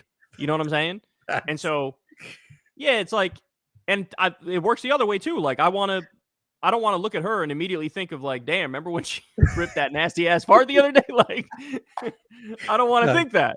Facts, you know? Facts. Yeah. So I feel like, but I honestly, I think the reality of the situation is I've never been a public farter, and she hasn't either. So like, it just sort of works out so that we just don't really do it in front of each other. And then the other thing is, and this is good as fuck for a relationship. Two things, and very obvious things. One of those things is that toilet spray that you put in before you take a shit, which makes it so that the stench doesn't get in the air. Game changer. That's one that should sponsor you because you show them mad love and that shit does work like a fucking amazing. Works amazing. People don't. You can take a shit and then people come in a minute after and have no idea you took a shit. Facts. Crazy. It's just crazy. Facts. So there's that, and then there's also, it's separate from like if you light a candle, then they're like, yo, someone must have blew that shit up in here. Right. The other shit you could just discreetly spray. So discreetly spray it. But I even go a step further. I'll spray the shit to discreetly cover it up with the oil spray, and then I'll also grab some Febreze and spray that bitch around. And so, as far as anybody knows, I've never taken a shit in my life. But that could be making the Febreze could be making it hot because then it's like, yo, he's covering something up. No, but I don't mind. I don't mind if you think maybe Kyle took a shit. What I mind is you don't have the proof because it smells lovely in that bathroom. You know what I'm saying? Yeah. Like you could think it. Shit, I might even cop to it. But then I go, but are you offended? Because it smells lovely in here. You know what I'm saying? That's true. So you kind of bless them. That's what I'm saying. Is like I try to make it a nice experience whenever you're around me. So you think you're on some next level thinking shit tonight. Smells amazing in the bathroom all the time. Like what's going on? Well, that's how we rock, you know. Oh, all right. Here's some fast ones. Have Nick Fuentes on KKF. No, I will not. Next one. Thank you for the $4.99. Kyle, my boy, how are you not going to have a picture with Corin in your house? Sad Kyle. I feel like he does. He's got pictures of me and him on his phone. Yeah, that's what a weird thing to say. And how do you know I don't have pictures of Corin in my house? Did we say that? Did we say that I don't have a picture of you anywhere? I don't think so. He's evil Paul, man. He's just being evil Paul. Would Kyle have Lawrence Lessig on KKF? He's heading to SCOTUS to relitigate super PACs. I know you were mixed on his 2016 campaign. Yeah, but I'd have him on because he was one of the godfathers of trying to get money and money out of politics. So yeah, I would definitely have him OG of that. Thank you, Lewis. I'll write that down. Lawrence Lessig. That's actually a good idea to have him on. Okay.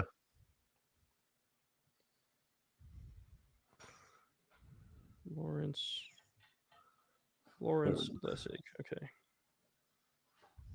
It's auto-corrected to Lawrence Leasing, and now it's Lawrence Lesson. Who's Lawrence Lessig? He's like a professor who's trying to get money out of politics. He's been like leading the charge. Nice. Go back to the one that we were just on. Yeah. Hey, Kyle, been a viewer for 10 plus years. Really admire your integrity and common sense perspective when it feels like everyone in news politics feels like they're insincere and playing for a team. Thank you, Rahul. I really appreciate that. And thank you for the $9.99. Yeah, Rahul, appreciate you, bro. Yeah, that's very nice of you. Kyle, once you had conversations with right-wingers before, would you talk to someone to your left who you don't agree with, like a Marxist-Leninist? It would depend on who it is. I wouldn't just pick people to the left. Have like a rando who's to my left. I would have to be somebody I like, kind of know and respect, and I'm interested in. You know. Appreciate you. I'm sure we have had people. I'm sure we have had people on the show who've been to my left for sure. 100%. Hey, Kyle and Corin, did you guys see some Israeli tourists threatening some Japanese youth in Tokyo on YouTube for supporting Palestine, saying Japan deserved to be bombed and other racist stuff? I did not see that. No. Was that a recent? I wonder if that was a recent video. I don't know, but I feel like a lot of people that are making YouTube videos are just getting either like bombarded in their videos and people just talking shit. But hopefully you're safe. Appreciate you, Brian C. Millennials and younger are getting colon cancer more often and much younger. You guys should get colonoscopy now, even though it seems early. Yeah, I mean, I saw a video. I didn't click the video, but I was recommended a video from what was it? SciShow, the YouTube channel SciShow, and it was about this, how for whatever reason there's been a massive increase in colon cancers for our generation. People getting it really young. That's and weird. I don't know what it is. It might be the microplastics. It might, like, there's some shit that's leading to an increase, and we don't know what it is, which makes it even more scary. You know what I'm saying? Yeah. Because like we could be having a product every day that's leading to that, and we don't even know. It's probably our phones on the belt clip or beepers. I don't know. Isn't that by our colon? Where's your colon again? No, colon's up by your head, ass. right? No, it's your ass. Your ass? Yeah. Colon cancer is ass cancer. Yeah. Oh, damn. Yeah. What could it be? Boxers we were wearing or some shit? It's probably some food that we eat that we don't realize that one of the things is giving us colon cancer. Oh, you know? Damn. Yeah. That's just a guess too. I mean, I've from this show, I've got a dermatologist appointment I got to make. I got to get my eye surgery, and now I got to get a colonoscopy. I need a dermatologist appointment too, because I have a skin tag on my neck, and I want that bitch removed. Yeah, what's a skin tag? Like a skin tag it's almost like a mole, but it like it's risen up, like it rises up a little bit, and it's sort of like it almost feels like I could pull it off. It's like stretchy. Oh, I feel like I have that somewhere, maybe on my neck too, like right over. Yeah, that's similar to where mine is. I got my finger on it right now. Yeah, but a little shit right here that's a little risen up. They sell something over the counter that you could do to get it off, so I might do that. I feel like those are. I had that like a wart on my finger, and it said I got some over the counter freeze shit, and it didn't do anything. But this, maybe I feel like, if it's small, I can pull this off without any product. I feel like I could just rip it off right now. Oh yeah, but I don't know. I would get that shit checked. Appreciate you, K-Sack. Kyle, appreciate the RFK video you did today. I highly recommend looking into covering his ties to eugenics. Really explains the insidious motives behind his various stances. More people need to know. I feel like the whole Trump regime believes in eugenics. It's like their default perspective. What's eugenics? I don't even know what eugenics is. Eugenics is like, it's basically like fake science about the superiority of certain races. Damn. So, you know how people look at dogs and they like breed dogs to try to get like, oh, I want a faster one. I want a smarter one. So you got to breed this one with this one. It's basically that applied to humans, where people think, oh, the best humans are. I mean, low key, when you see like Russell Westbrook, who is a star basketball player, and his wife is like star basketball player or track star or something, their kid is going to be like a star athlete just off of their like genetics alone, probably. You know, like I feel like there is some mixing and matching. Sometimes, but sometimes no. But this always leads to like Nazi like eugenics racial hierarchy thinking, where they say blonde hair, blue eyes, tall, like this is what we want, and we want to like. Anybody who has bad genes, we want to weed them out. And by the way, who has bad genes? It turns out it's all the racial minorities who have bad genes. Like that's how they think of it. You know what I'm saying? Yeah. So what are they saying? So RFK. So they're saying RFK believes in eugenics, and I'm not surprised because Trump believes in eugenics. He's on video talking about, he believes in genes. Yeah. Like we believe in the superiority of the genes, right? And I got that German blood. We love that German blood. So they all believe in it. It's just insane how in your face it is now. Yeah. Appreciate you, Kevin T. All right, we're getting closer. Graham Plattner and Bernie are campaigning together today, and the crowd is humongous. Yeah, that's pretty cool. This guy, Graham Plattner, is, I forget which, is he Maine that he's running for Senate? Anyway, he's running, and he's like this working class dude who kind of has Bernie-like politics, and he's already leading in the polls against his Republican opponent. He's making a splash. I think he was on Breaking Points the other day, actually. Shout out to Bernie, man. He keeps finding these people that like are just like fucking awesome. Like he goes to the people that were hot, and he's a real one, bro. He doesn't like fucking tiptoe around shit. Watch Bernie outlive Trump and Biden. I hope so, man. I fucking hope so. That's one guy I want to meet, man. Like I want to meet Bernie one day somewhere. This guy's a real one. Wash your hands, Kyle. Can you give us a detailed walkthrough on how to navigate the congress.gov website so we can read up on all the wild laws being passed? Also, congressman donations. If they lose re-election, do they keep unused money? They're not supposed to. I can't give you a walkthrough on that because I never actually go to the congress.gov website, but I can say if you're interested in money in politics, you can go to Open Secrets. Open Secrets tracks all the money in politics, and so you'll get a sense of what people are taking. And you'll get a sense of the different kinds of donations that there are, the different sorts of groups there are. There's a difference between donating to a campaign versus donating to a PAC, a political action committee. versus a super PAC. Like there's different rules around them and different donation limits, and some have no limits. Like a super PAC has no limits. So that's a good place to look, is Open Secrets, if you're interested in the specifics of the corruption. And just know that they're all fucking taking money. I feel like everyone's taking money somehow, whether good, Yeah, some are bad. better than others, though. Some, Yeah, that's true. take more. Like Bernie takes almost all small dollar donations. Yeah, shout out to him. And it's sort of misleading because, like, the way Open Secrets lays it out is it says, like, Bernie has taken $6 million from the pharmaceutical industry. But that's bullshit, because it's not $6 million from the pharmaceutical industry. It's $6 million from people who happen to work at the pharmaceutical industry. And it could even include the fucking janitors and the fucking, accountants and shit. And they just say, yeah, it is messed up. And by the way, RFK used that fact to attack Bernie in one of the hearings to say, you're one of the biggest people who takes contributions from the pharmaceutical industry. And Bernie was like, that's a fucking lie. I don't take any money from the PACs, from the corporate PACs, which is where the real corruption is. Yeah. And and he got away with spearing him, so that was fucked up. I donated money to Bernie, and I got like a little Bernie Sanders sticker that he sent me. I remember that. So shout out to him, man. But that'd be wild if it's a good question. I wonder where that unused money goes. I mean, people probably pocket it. Like, I mean, where did all that money go to fucking Kamala? Like Beyonce concerts and shit. Appreciate you. Okay, nice guy. That was really generous, man. Thank you. Hey, big fan of your work, Kyle. I want to ask, what is your favorite movie you ever seen in recent years? That's a good question. I don't. It's tough to answer that. What I will say is, and Corin knows this, but like, we're Denzel super fans. So like, not with the new one. I don't know. So like, anything Denzel Washington is just goated. So I'm not a big movie buff. I'm not a big movie guy, but I love anything with Denzel. I love anything I like Leonardo DiCaprio too as an actor. So I would say looking at those is where to go if you're looking for a good movie to watch. But within the past few years, I don't know. Nothing's really coming to me at the moment in the past few years that I saw that I good recently. I mean, like, you watch a lot of the YouTube like kind of videos. You passed along that Rogan comedy one. And I'm bigger on shows than I am on movies, I think. And for shows, the classics are all correct. Like, people are right. Whatever the lists are, like the all-time lists that the websites have, they're right. Sopranos, like they'll have Sopranos, The Wire, Breaking Bad. Like, they'll just have Game of Thrones. Like, they're all right. Like, watch all those shits, and then you'll feel like you won't regret it, because they're. I feel like the shows can go into more detail, and they like are more real and touch something more real than movies do. Facts. Yeah, I mean, Denzel's coming out with a new movie. I'm a little worried that he might be teetering on the Adam Sandler phase of life, where he's just making movies to kind of get a lot of people to watch it. He doesn't give a shit if they're going to be good or not. He's just coasting off of like his career.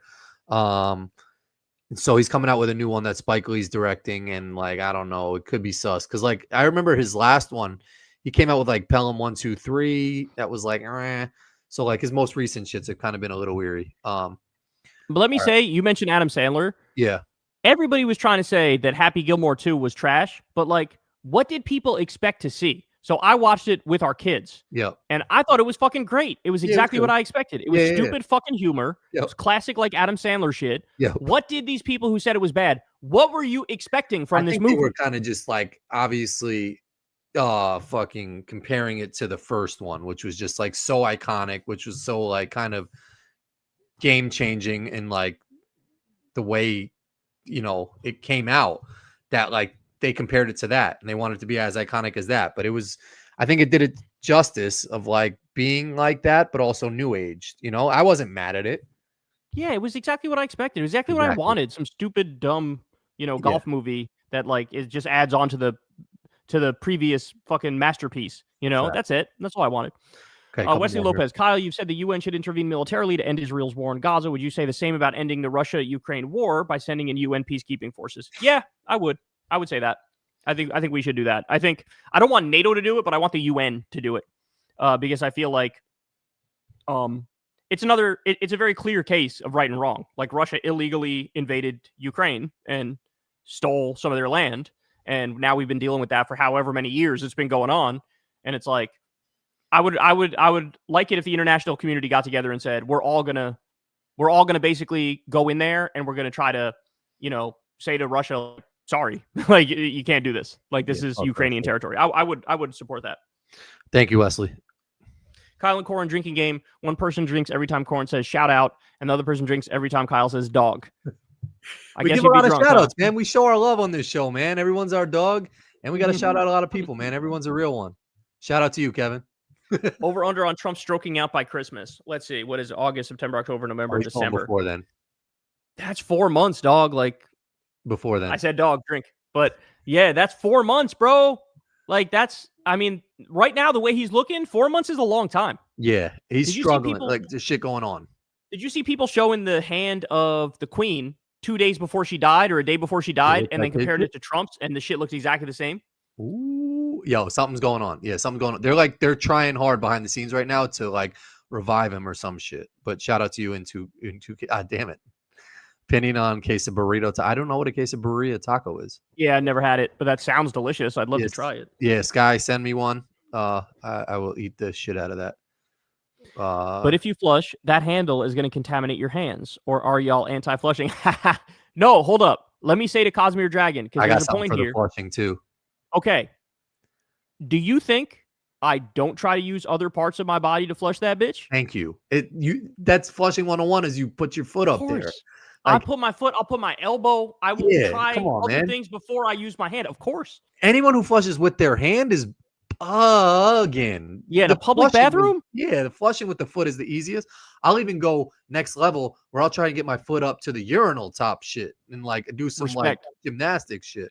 Respect. And I'll do the same shit. I usually I do elbow though for a urinal. Would you go on Bill Maher's show if invited? I think it'd be an awesome conversation. I don't know. Dope as fuck. Dude, seeing you on Maher would be like, yeah, I'd have to fly out for that shit because that would be dope as fuck to see Omar just to fucking like see you go to town on him. Crystal did it and she knocked it out of the park and she went viral as fuck for like owning his ass multiple times. Yeah. For me, I don't know. I've already shitted on him so much that he would probably never invite me on. Like he doesn't, this is the thing people need to realize. He hates internet celebrities. Yeah, he's a punk. He hates internet celebrities. He's old school. So he feels like if you didn't like earn your stripes either in a comedy club or on TV somehow or on radio, then fuck you. Like if you made it online, it doesn't count. It's fake. That's how he thinks. And so he puts me in that box where it's like, he probably doesn't think about me, doesn't see many of my shits. But if he did see any of it, he would know like this guy fucking comes after me. You know what I'm saying? He's in his own world, man. He's a fucking loser. All right, a couple more. Kyle, I always listen to your show on Spotify during my work days. Been watching since 2015 when a friend mentioned Bernie and your YouTube show came up. You shaped my political journey, and I thank you. Well, thank you, Flame Man 1995. Appreciate that. Flame Man, appreciate you, man.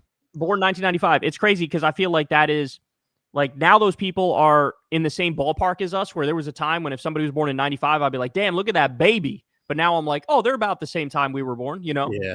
I mean, 95 to me is still a baby, man.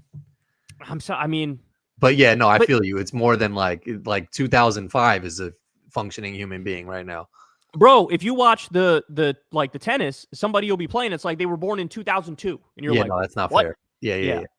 What do you think of Pac-Man and BTC taking dark money from establishment Democrats and ignoring Gaza? Yeah, so we already talked about that, sleep and calm anxiety.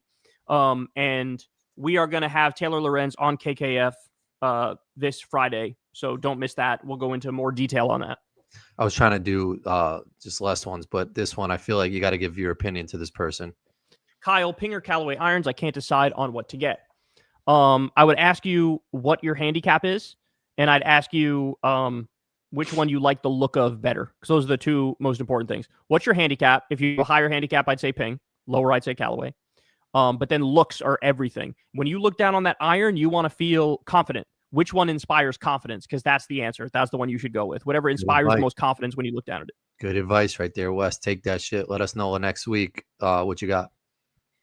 So when Elon did all the firing from nearly every federal department, is that getting argued in court or is that just forgotten? Courtney, that's a great question. I don't know. I know he's been sued by a bunch of different groups and stuff for the Doge stuff. I don't know which cases have been dismissed. I don't know which ones can proceed. I don't know what the punishments are for these things. But let me just say, if there isn't sufficient justice, I will lose my fucking mind because he did so many things that were so illegal. And it's like, this guy should be in prison already. Yeah, but I don't think there'll be any justice. I feel like there's just so many fucking cases against all these people that like it's just gonna get all lost in the ether. Yeah, but he is in court over some other shit. Oh, that's good. We're covering it tomorrow. The self-driving car that crashed. Like he said, the Tesla, we got full autopilot, and then somebody crashed and died, and so their family sued and is getting money. And they won that case. The people won the case, and Elon lost the case.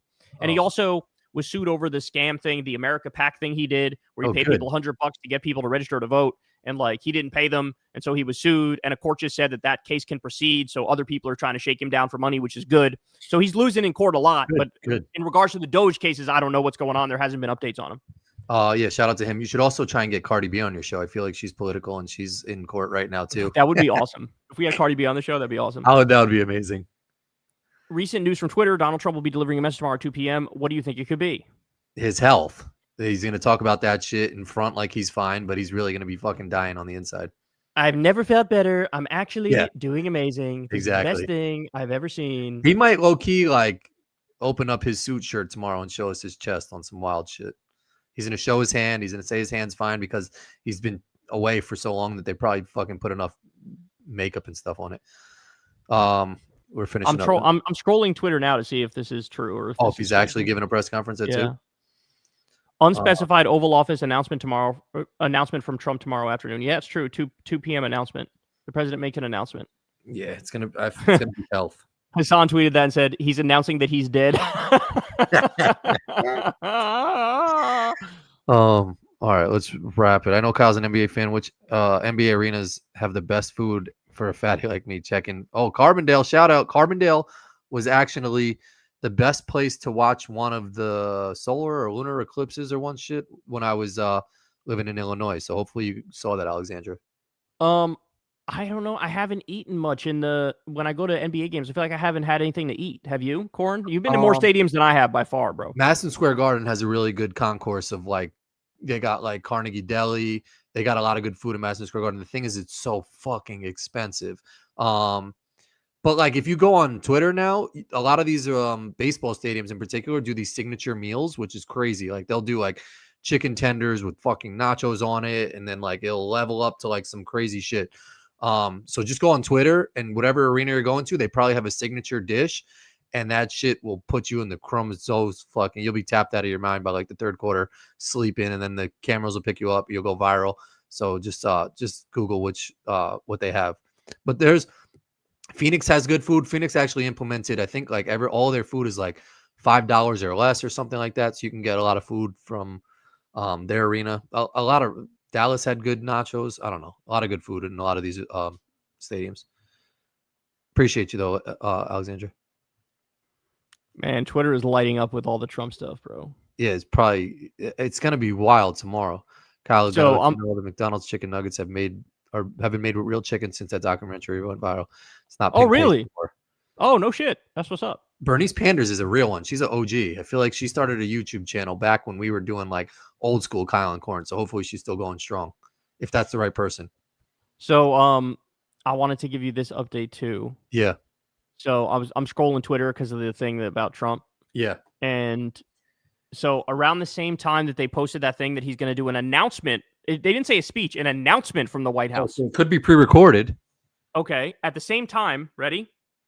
The White House posted this to YouTube an hour ago. So this is about an hour or two ago that they posted this. It's a video uploaded to the White House that says President Trump's 11 life lessons.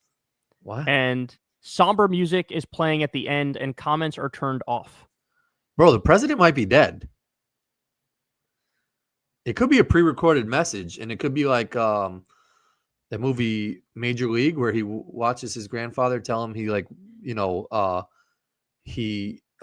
is owning the Minnesota Twins, or Little Big League, and he could be Trump telling Vance that he's like taking over the party and all of the shit that he's done.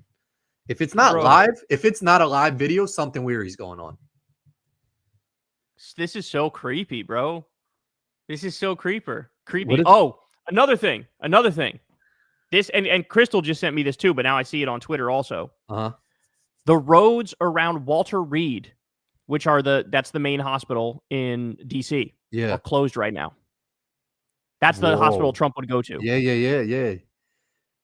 Something's going on, bro. Something's going on. Wait, so it specifically said he's coming out with a video tomorrow. It's a video message tomorrow? Yeah. Yeah, something happened to him. He had a stroke or some shit, bro. And I also hold on, I'm gonna DM this to you. Hold on 1 second. I got my Wi-Fi off, so I won't be able to see it. Okay, all right. Well, then I'll read it to you. Yeah. But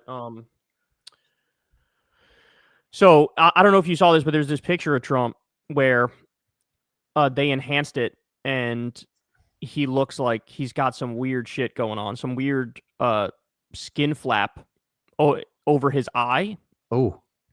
And somebody pulled it up. A skin flap on the forehead after a stroke refers to sinking skin flap syndrome, a rare but dangerous complication after decompressive hemicraniectomy for a malignant stroke where the skin above the removed bone defect appears sunken. This happens because the atmospheric pressure can exceed the reduced intracranial pressure in the absence of the bone, leading to paradoxical herniation, a life-threatening condition with symptoms like severe headaches, seizures, and changes in mental status. Sheesh. Diagnosis and timely treatment, often with cranioplasty, skull reconstruction, are crucial to prevent severe neurological decline.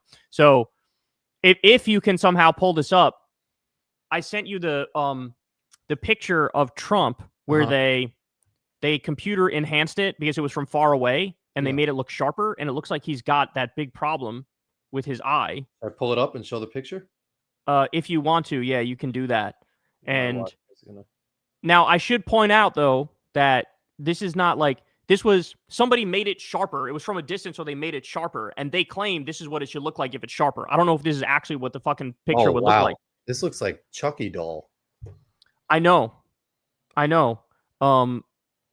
So it's kind of hard for people to see here. I'll pull it up on mine. Maybe it'll. I literally have 3% battery, but hold on. Here we go. That's super creepy. If that's a real photo, that looks like John Gruden mixed with Chucky doll, mixed with like someone who got slashed in their eye. Yeah. Wow. Is that real? So somebody computer enhanced. It was a picture from a distance of Trump with him walking out of the White House. And then they zoomed in and enhanced it. Yeah, something happened to dude, man.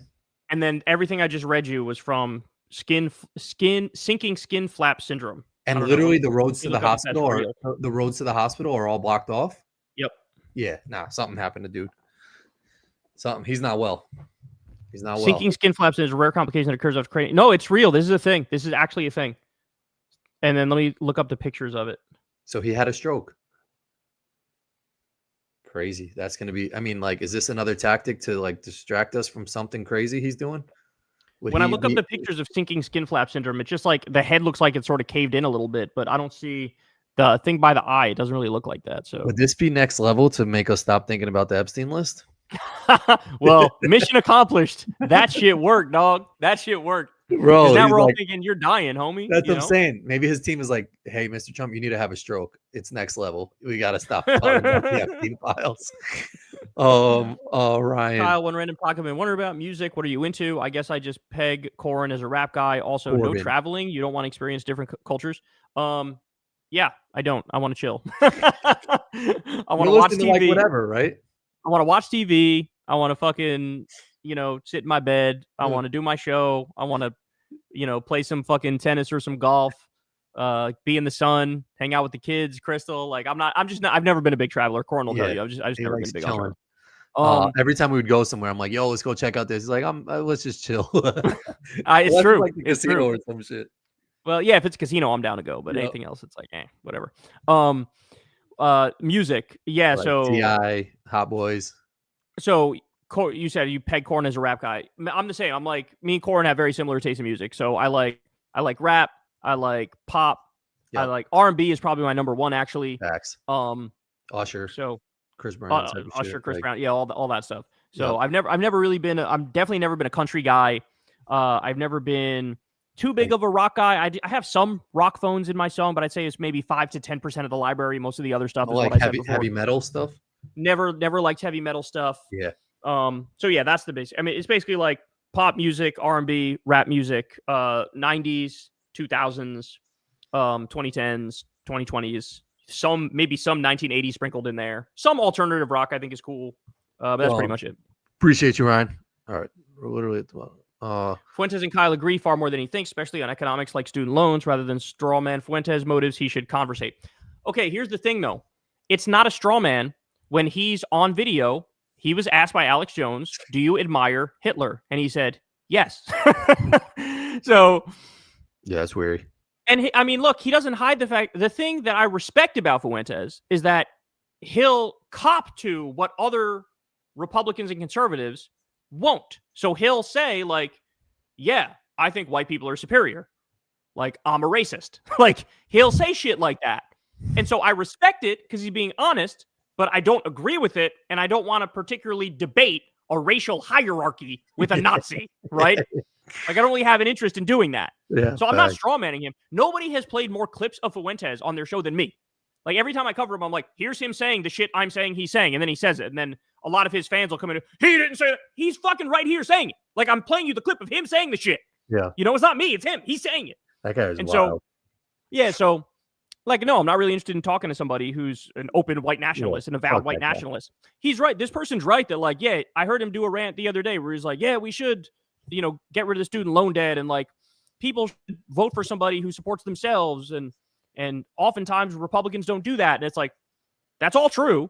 But then at the end of the rant, he's like, I'll vote for somebody who just says the word white, who just says they'll represent white people. And it's like, so it ruins his shit. Yeah. Yeah, you had to steer that bitch right into a ditch and go full white nationalist. Like, I don't, there's nothing about another white person that makes me see them as more of an American or more of my kin than seeing a black American. Yeah. Like, I just see an American and they're all on the team and I want them all to have healthcare and have a good life. He doesn't look at it like that, right? Yeah. So I don't know. I don't see a point in debating like white nationalists. I'm not going to argue him out of believing in a racial hierarchy. You know what I'm saying? Appreciate you, Aben. The Denzel movie with Spike Lee, highest to lowest, was okay. It's limited release. I prefer the Akira Kurosawa movie, High and Low. It was based on. Oh, yeah. Spike Lee does a lot of that. I feel like he just jacks movies and then like will just make it his own. But like, at least I heard saying that it's okay. But with limited release, I guess in certain theaters. But I guess like I feel like we got to go see it, right? Just because it's Denzel. Of course, yeah. Of course. So yeah, we'll see it. But I'm excited to see it. But maybe I'll check out that other one too and see if it's better. Appreciate you, Lizzie. Thank you. Pop-Tarts, Cheez-Its, or Devil Dogs. Those are like 3 different categories of shit. Totally different categories, but shit. If you had to rank it, what would you say? I think I would go Cheez-Its, Pop-Tarts, Devil Dogs. I think I'd go Cheez-Its, Devil Dogs, Pop-Tarts. Yeah. Devil Dogs are all right, but I like the cupcake shits better than the Devil Dogs. Devil Dogs to me are like a fake Twinkie. I'd rather have a Twinkie. I like vanilla more than chocolate. Thank you, Shane. Cheez-Its are banging though. Cheez-Its are banging. This person didn't say anything, but thank you for whatever denomination that shit is, Colin O'Connor. Yeah, appreciate that. Appreciate that. Hey, Colin Corin, big fan of Secular Talk and the Monday live stream. I'm not sure if you already answered this, but if Trump dies and Vance takes over, how bad would Vance be for the country? Very bad.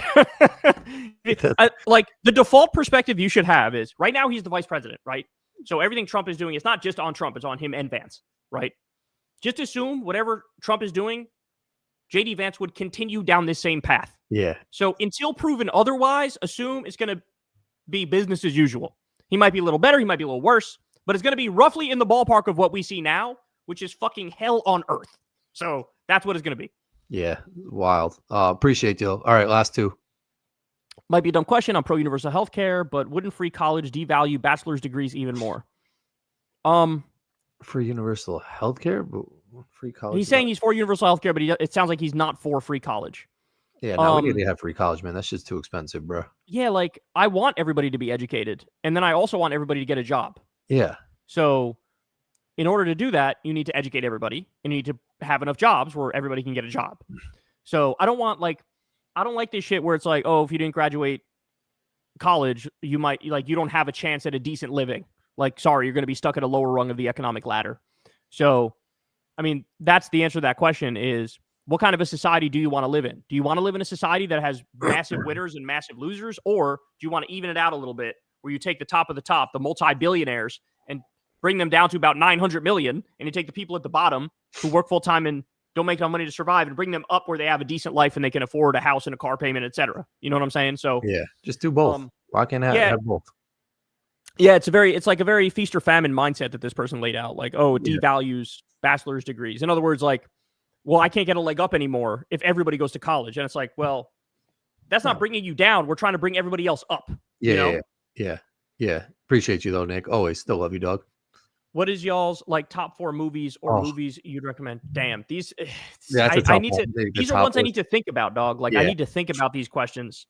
Like we said, Denzel's good. DiCaprio's good. Sandler's got some funny shit. I love Jim Carrey. Everything Jim Carrey to me. He's got some good banger. movies, dog. He's got some good movies. And he can Truman play Show a for range me of is shit. like #1 movie. I fucking love the Truman Show. One of my favorite movies is a Denzel banger that people sleep on.